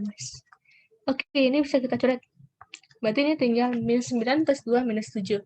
Minus 7 min 13 jadinya 10 pangkat 6. Akar dari 10 pangkat 6 adalah 10 pangkat 3. Berarti 10 pangkat 3. Oke. Nah, kita udah tahu V-nya, maka kita pasti bisa dapetin R-nya. R sama dengan MV per QB. Nah, M-nya adalah 7,6 kali 10 pangkat minus 13. Nanti V-nya 10 pangkat 3. Terus Q-nya adalah 3,8 kali 10 pangkat minus 9.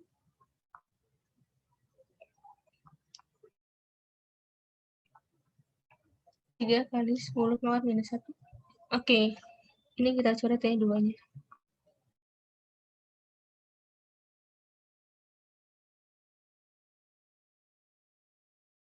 Jadi 2/3 meter. Atau sama aja 0,67 meter. Nah, gitu. Jadi kurang lebih alur berpikirnya seperti itu. Nah, jadi gini. Ya, gitu. Jadi kalau misalnya ada partikel, habis itu dapetin V-nya, kita tahu R-nya jari-jari. Gitu. Oke, ada yang mau tanyain dulu kan?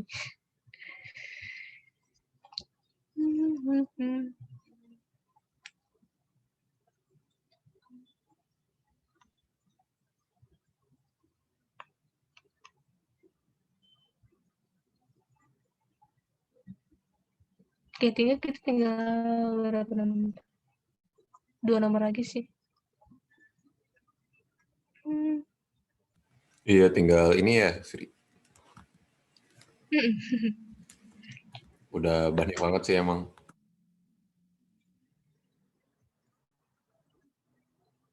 Iya, aku nge-SS semuanya waktu itu. Oke, kita ke ini dulu deh. Soal induksi yang pertama. Ini soalnya lumayan seru sih. Seru ya soalnya. Jadi gini. Diketahui sebuah kawat berbentuk L pada daerah bermedan listrik dengan medan listrik seragam dengan besarnya 2,3 Tesla. Oke, kita tulis data-data yang diketahui. B-nya 2,3 Tesla. Dan berarah masuk bidang layar sebuah batang dengan kontak dengan kawat sehingga berbentuk layar tertutup.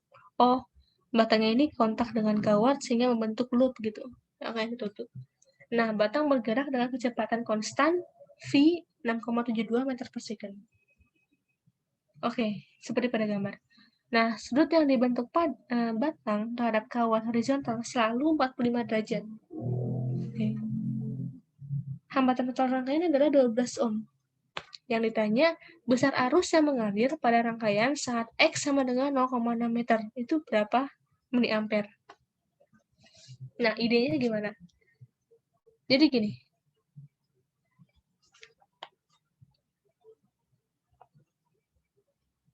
Idenya adalah untuk mengetahui besar arus yang mengalir pada rangkaian, itu kan sebenarnya ya rumusnya itu V sama dengan I kali R. Berarti I itu kan sama dengan V per R, tegangan per hambatan. Nah, dalam hal ini, tegangannya itu berapa kegiatan induksi. Nah, kegiatan induksinya itu gimana sih cara dapetinnya? Itu kegiatan induksi sama dengan minus N d flux per dt. Nah, kenapa aku pakainya derivatif D di sini?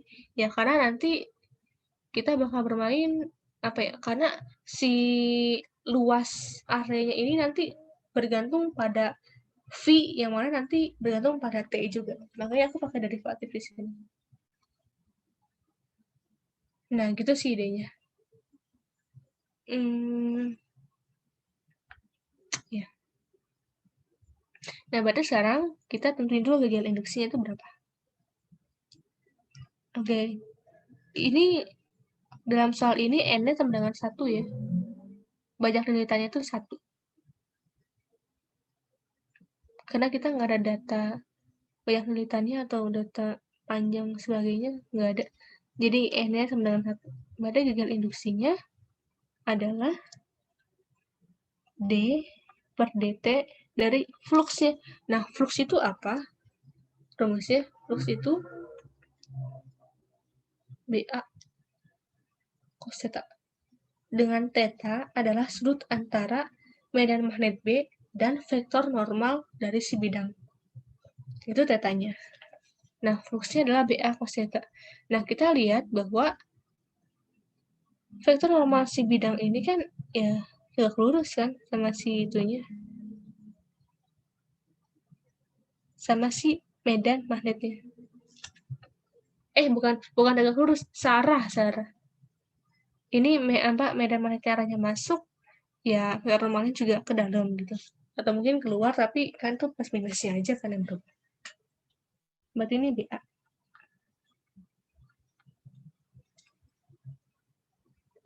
Nah, sekarang pertanyaannya, ini kita mau diapain di sini persamaan ini nih, dBA per dt ini. Nah, sekarang kita lihat. Yang konstan kan di sini B-nya. B-nya itu konstan, 2,3 Tesla. Nah, dan kita tahu bahwa si luas ini nih, luas loop ini nih, itu kan pasti dipengaruhi oleh si V. Hubungannya gimana? Dipengaruhi V? Karena gini, karena semakin dia bergerak ke kanan, serong kanan atas, itu luas A-nya semakin besar gitu. Artinya luas A ini pasti dia sebanding dengan si V, si kecepatannya. Karena semakin dia ke kanan itu ya, kan gerakannya itu kan ke kanan atas. Maka A-nya itu semakin besar. Berarti di sini yang berubah adalah luas permukaannya. Dan biasanya juga emang kalau soal-soal kayak gini, kalau ada batang digerakin gitu, biasanya sih itu luas permukaan loopnya yang berubah gitu. Jadinya B dA per dt. Nah, pertanyaannya adalah A-nya ini berapa? A-nya ini berapa sih? Atau persamaan untuk A itu gimana? Nah, di sini kita menggunakan, di sini matematikanya bermain gitu. Jadi misal aku gambar lagi.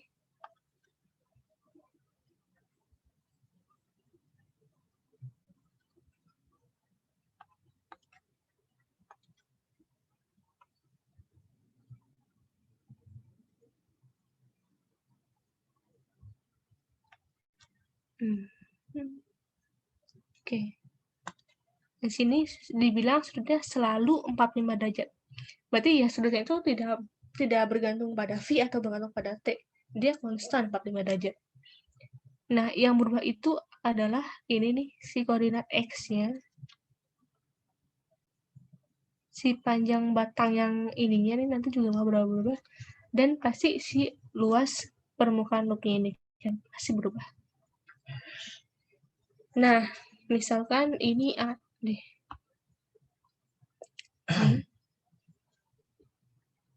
Ini A.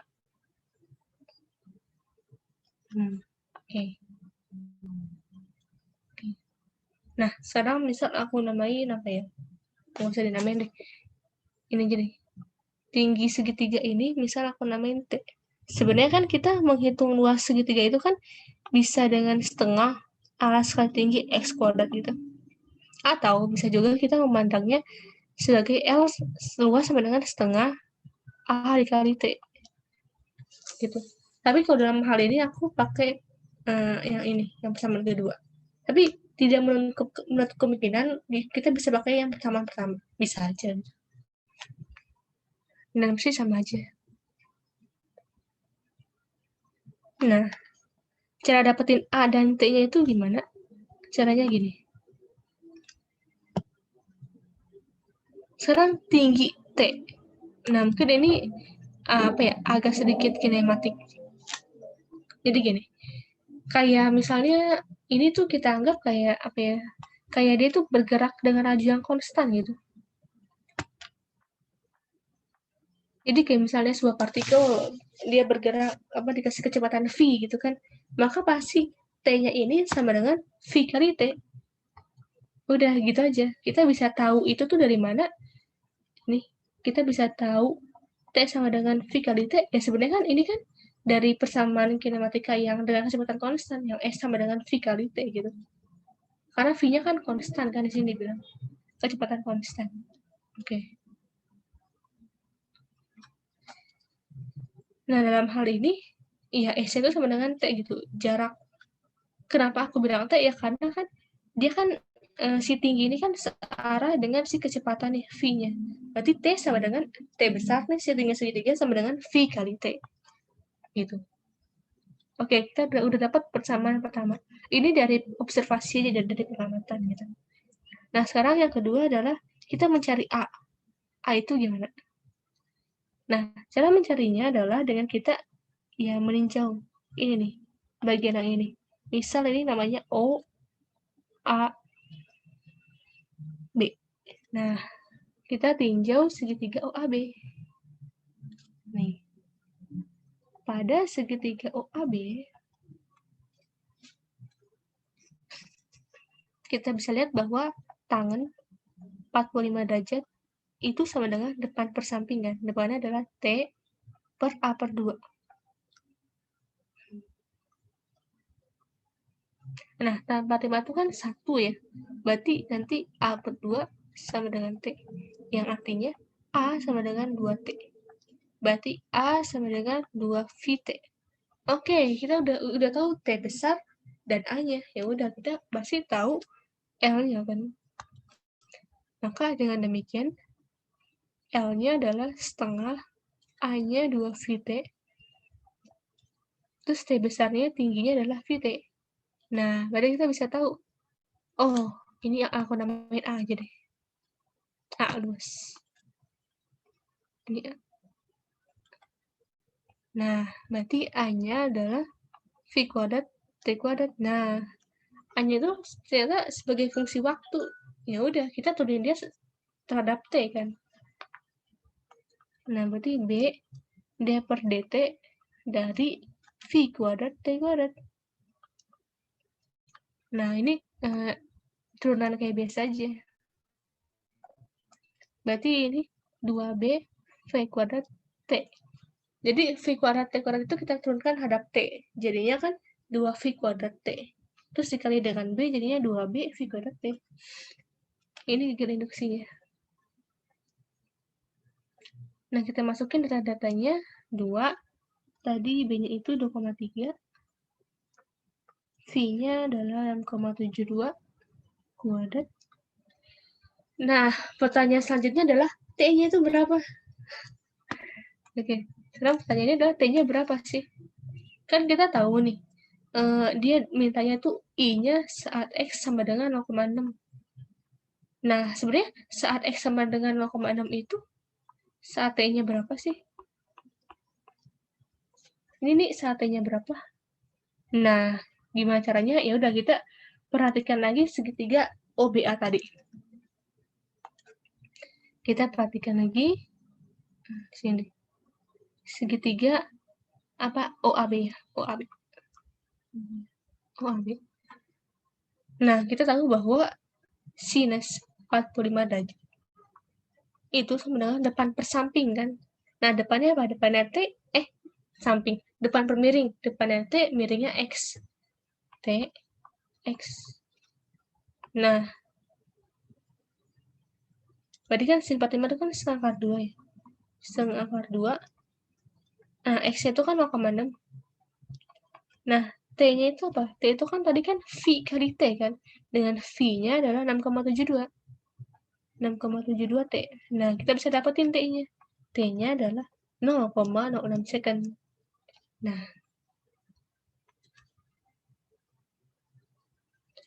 oke, berarti kita masukin T-nya adalah 0,06. Nah, nanti kita hitung, kita dapat nilai induksinya adalah 13,11 volt. Oke, kita itu terdapat nilai induksinya. Nah, ya udah. Untuk menentukan besar arus, ya ini pakai kayak biasa aja. Nilai induksi bagi hambatan kan. Bagi R. Itu adalah 13,11 dibagi R-nya 12. Berarti I-nya adalah 1,093 ampere atau 1093 miliampere. Nah, gitu. Oke. Nah, gini. Jadi idenya kurang lebih seperti ini. Jadi kalau ada kawat gitu, digerakin, kasih kecepatan Vt. Nah, maka kita harus curiga bahwa luas loopnya itu hanya itu berubah-ubah terhadap apa? Terhadap waktu misalnya. Nah, berarti ide selanjutnya adalah kita menentukan A-nya. Cara mencari A itu gimana?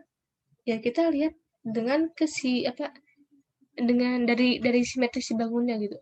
Dari bentuk loopnya itu gimana? Nanti kita bisa dapat A-nya. Karena ini segitiga, ya udah berarti setengah kali alas kali tinggi. Nah, cara dapetin alas dan tingginya itu gimana? Nah, kita harus ingat-ingat lagi materi fisika sebelumnya. Ini tuh ada kinematika gerak lurus belaturan, GLB kan itu. Untuk mengetahui T-nya sama dengan V kali T. Nah, berarti kalau T-nya udah dapat, kita pakai trigonometri, dapetin A-nya. A udah dapat, berarti kita bisa tahu luasnya itu berapa luas loopnya. Habis itu kita tulis terhadap waktu. Nah, kita perlu T. Mungkin di soal bisa yang diketahui X atau yang diketahui T. Kalau yang diketahui T, ya udah kita masukin T. Tapi kalau misalnya yang diketahui X, berarti kita harus mengubah si X itu menjadi T gimana. Atau misalnya yang diketahui hal yang lain gitu. Ya kita mengubah menjadi T gitu. Kuncinya adalah mengetahui gigit induksinya dulu berapa. Nanti kalau kita udah tahu gigit induksinya, dibagi dengan hambatan, jadilah arus. Gitu. Gitu sih. Ada yang mau saya tanya dulu nggak? Atau ada yang kurang jelas gitu?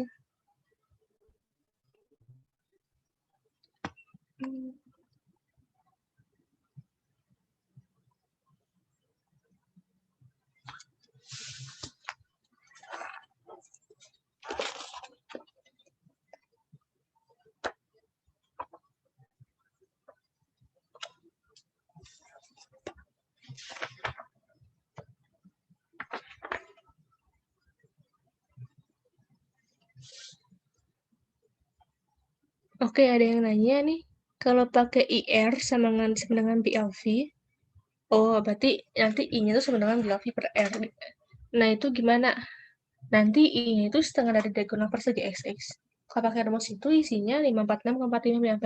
Nah, jadi gini, kenapa? Oke, kan kita mungkin tahu nih ya, kalau yang kayak gini tuh ada juga nih rumusnya itu I itu sama dengan BLV. Itu BLV per R. Nah, ini itu kalau apa coba? Ini itu kalau dia bentuknya persegi si loopnya. Nah, jadi gini, kita itu pakai rumus, kita harus tahu dia itu bentuk loopnya itu kayak gimana gitu. Nah, kalau ini tuh kalau bentuk loopnya itu persegi kayak gini kan biasanya. Nih, persegi. Ini kan ada batang gitu kan ya. Terus ini dikasih V kecepatan gitu. Terus apa lagi? Ini L gitu kan. Terus ini X gitu misalnya. Terus ini ada hambatan gini R. Nah, ini dia pakai BLV. Nah, ini sebenarnya BLV-nya datang dari mana sih? Ya ini sebenarnya datang dari gigit induksi juga gitu. D per dt dari BA. Nah, ini kan yang berubah si A-nya kan. Ini tuh sebenarnya konsepnya sama kayak soal ini, tapi penurunannya itu berbeda gitu.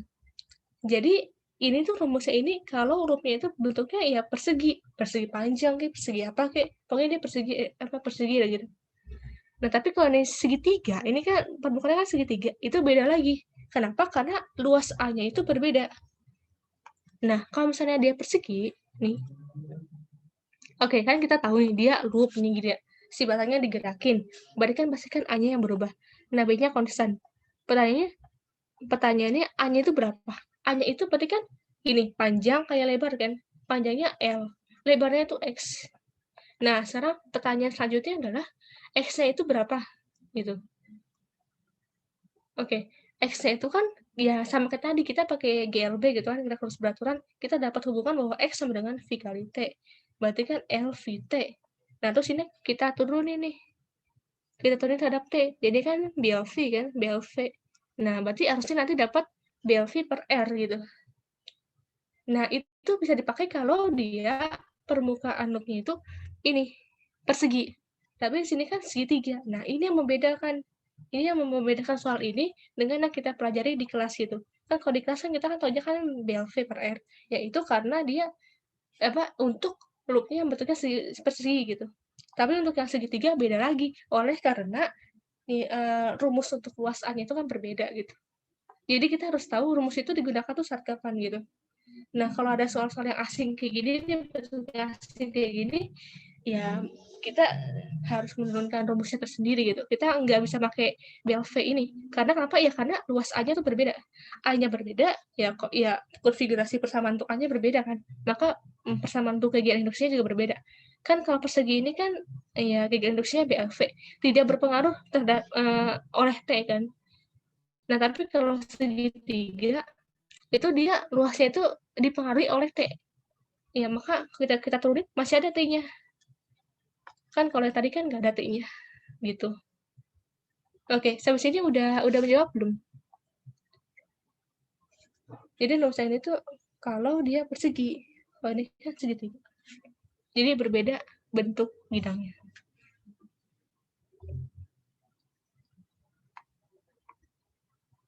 Oke. Gitu.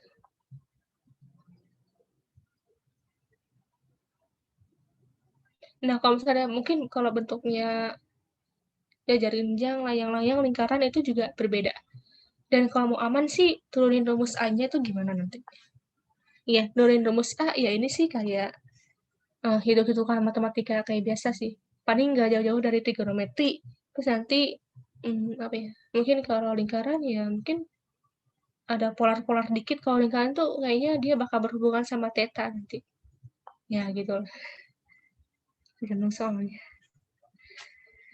Oke, mungkin ini soal terakhir.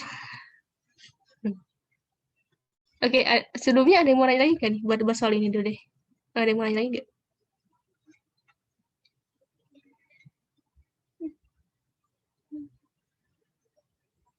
Oke, aku hitung deh ya. 5, 4, 3, 2, 1. Oke. Kita next ke soal ada. BTW rangkuman rumusnya, oke, iya, nanti rangkuman rumusnya itu udah sepaket sama soal-soal ini kok. Nih. Jadi nanti aku share, ya udah sekalian semuanya gitu. Aman-aman. Oke, sip. Oke. Oke. So, yang selanjutnya itu ini udah aku tulis data-data yang diketahui dan rumus yang akan kita gunakan. Oke, jadi diketahui kuat konduktor dengan resistansinya 7,4 ohm, panjangnya 4,8 meter. Oke, aku mencari L. Terus dibentuk menjadi sebuah koil dengan jari-jari 11,1 cm. Atau kalau kita ubah ke meter, jadinya dikali 10⁻². Nah, diketahui itu dapat medan magnetik misal B dengan besarnya 2,8 kali 10⁻³ Tesla. Berarah tegak lurus terhadap bidang koil tersebut. Oke.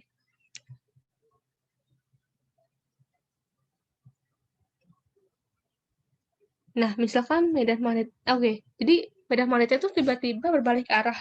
Nah, waktu yang dibutuhkan medan magnet untuk berbalik arah adalah 1,3 kali 10⁻³.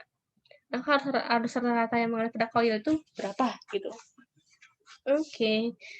Jadi ya kalau soal induksi itu nggak jauh dari dua persamaan ini. Kalau ditanya arus, maka pasti kita butuh kegiatan induksi. Kalau kita butuh kegiatan induksi, pasti kita larinya ke persamaan ini gitu.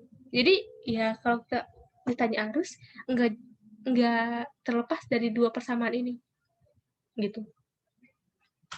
Kalau untuk induksi elektromagnetik. Nah, sekarang mungkin aku gambarinnya kayak gini. Ada kawat konduktor dengan panjang sekian, dibentuk menjadi koil, jari-jarinya sekian. Oke. Koil itu kan kumparan gitu ya. Oke, aku dari tampak depan deh. Tampak depannya kan kayak gini. Nah, ada medan magnetik, berada tegak lurus hadap bidang koil. Oke. Misal medan magnetiknya adanya kemana ya? Keluar deh, menuju pembaca deh misal. Ini aku hapus dulu. Kan jadi kan gini ya. Ada koil kumparan gitu kan. Nah, ini kalau tampak depannya kan kurang lebih kayak gini. Medan magnet arahnya keluar.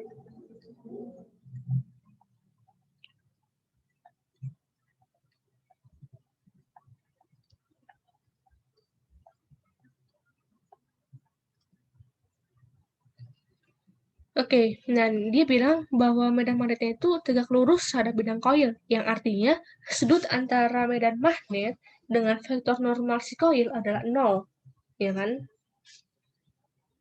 Nah, habis itu medan magnetnya berbalik arah. Oh ya udah, berarti nanti ya ada perubahan lah tuh. Nah, itu gimana? Itu gini. Oke, kita butuh gagal induksi. Kita hitung dulu gagal induksinya. Nah, sekarang kita lihat. Ya, kita sebenarnya bisa mengabaikan plus minusnya sih. Itu kan sebagai penanda aja bahwa dia mengurangi kegiatan sesungguhnya kan gitu. Nah, sekarang pertanyaannya adalah N-nya itu berapa sih jumlah lilitannya? Apakah 1, 2, atau berapa? Nah, N-nya di sini bukan 1. Kenapa aku bisa bilang 1? Karena panjang si kawat itu tidak sama dengan si luas lingkarannya. Kan idenya gini. Idenya adalah kalau kita punya kawat lurus gitu. Ini enggak lurus. Ini lurus gitu. Iya udah, anggaplah lurus. Terus kita lingkar-lingkar gitu, membuat menjadi satu koil kembaran. Nah, maka kan banyak lilitannya itu, N-nya itu adalah si panjang kawat L dibagi dengan keliling si lingkarannya 2πr. Jadi untuk satu buah lingkaran kita perlu panjang segini. Artinya kalau ada L panjang kawat, kita bisa buat N buah kumparan, di mana N itu adalah si panjang kawat L per dibagi sama keliling lingkaran, yaitu 2πr. Oke, sampai di sini bisa diikuti lah ya. Nah, sekarang pertanyaannya adalah perubahan fluksnya ini gimana? Gitu.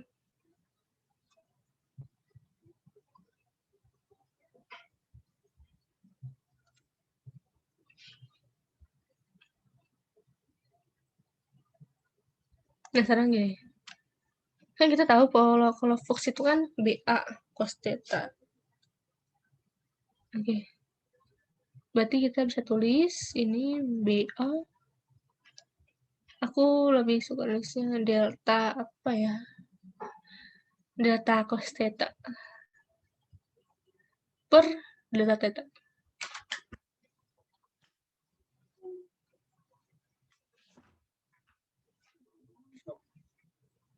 Nah, kenapa aku nulisnya delta cos theta? Karena kita tahu dari soal bahwa medan magnetik itu berbalik arah. Artinya berbalik arah, maka nanti nilai cosnya itu akan berubah. Jadi seperti ini. Kita masuk-masukin dulu data-datanya.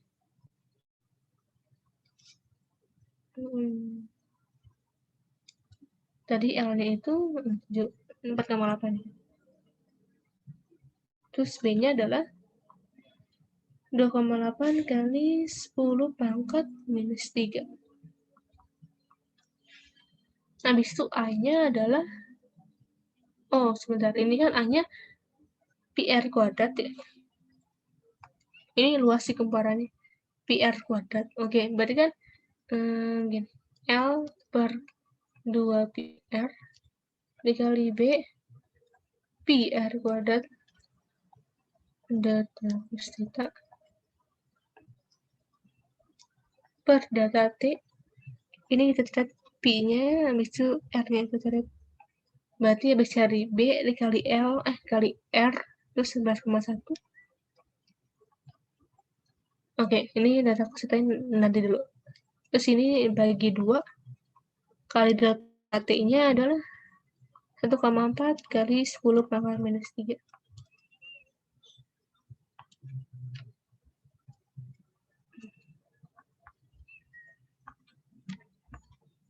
Benar. Ini data T. Oke, nah sekarang data cos theta itu gimana? Dan kenapa aku bisa berpikiran ini tuh bakal data cos theta? Jadi gini, medan magnetnya nih tiba-tiba berbalik arah.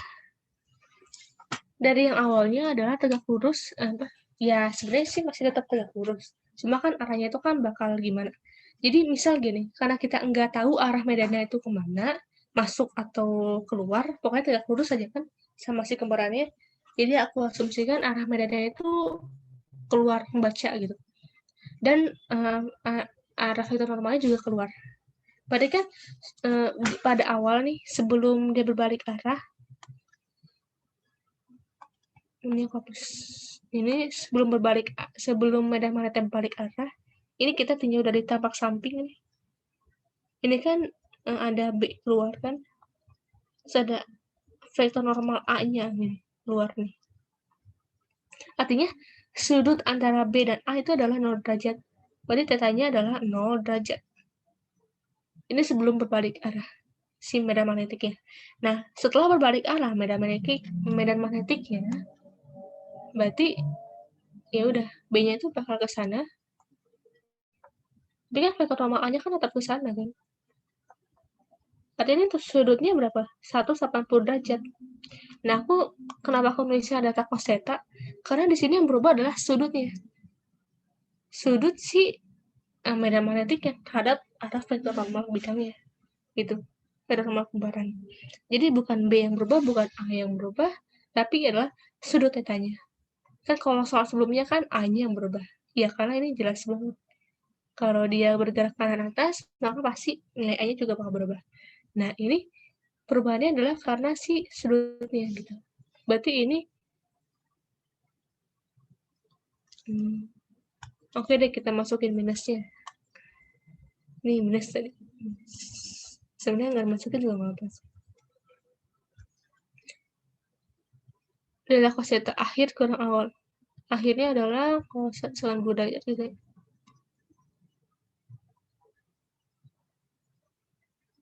Kurangi sama awalnya cos 0 derajat. Oke. Ini kita hitung-hitung itu. Ini kan 2,8 ya, bisa dicoret nih ya. Nah, mari kan ini nanti jadinya 10/3 bisa dicoret. Berarti jadinya 4,8 dikali 11,1 dikali 10 pangkat minus 2. Nah, ini kan cos 180 itu kan minus 1. Cos 0 itu 1. Berarti minus 1 minus 1 minus 2. Minus 2 dikali minus 1 ini. Jadinya 2. Nah, tadi gara-gara induksinya adalah 1,0656 volt.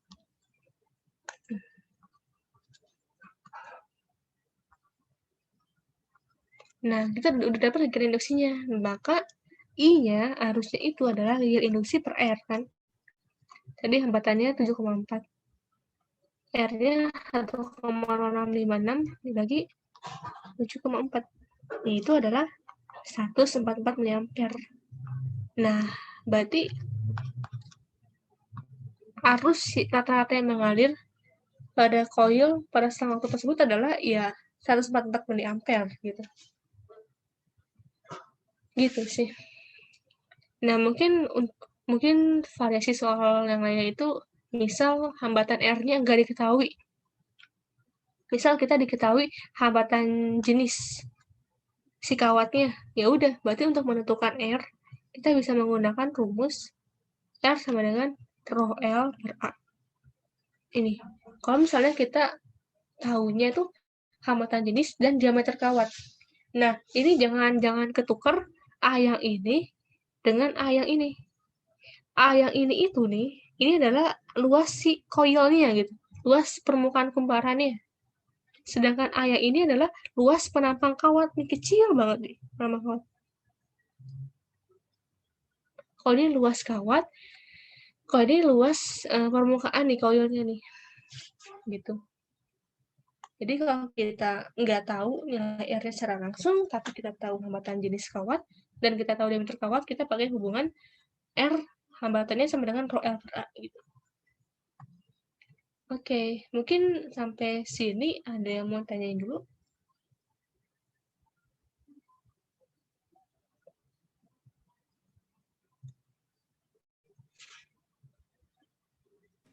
Iya guys, boleh tanya, ini udah soal terakhir ya, Fri? Iya.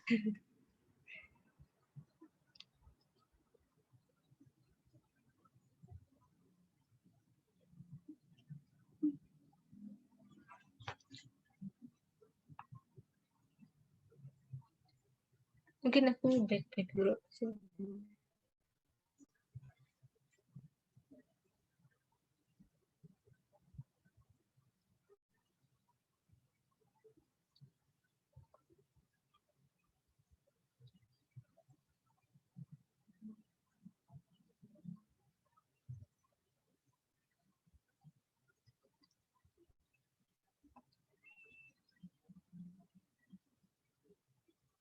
Yuk guys, nanya guys, boleh.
Kalau misalnya nggak ada yang mau nanya, gimana Fri ini? Ya udah, kalau nggak ada yang mau nanya, dicukupkan aja kali mungkin.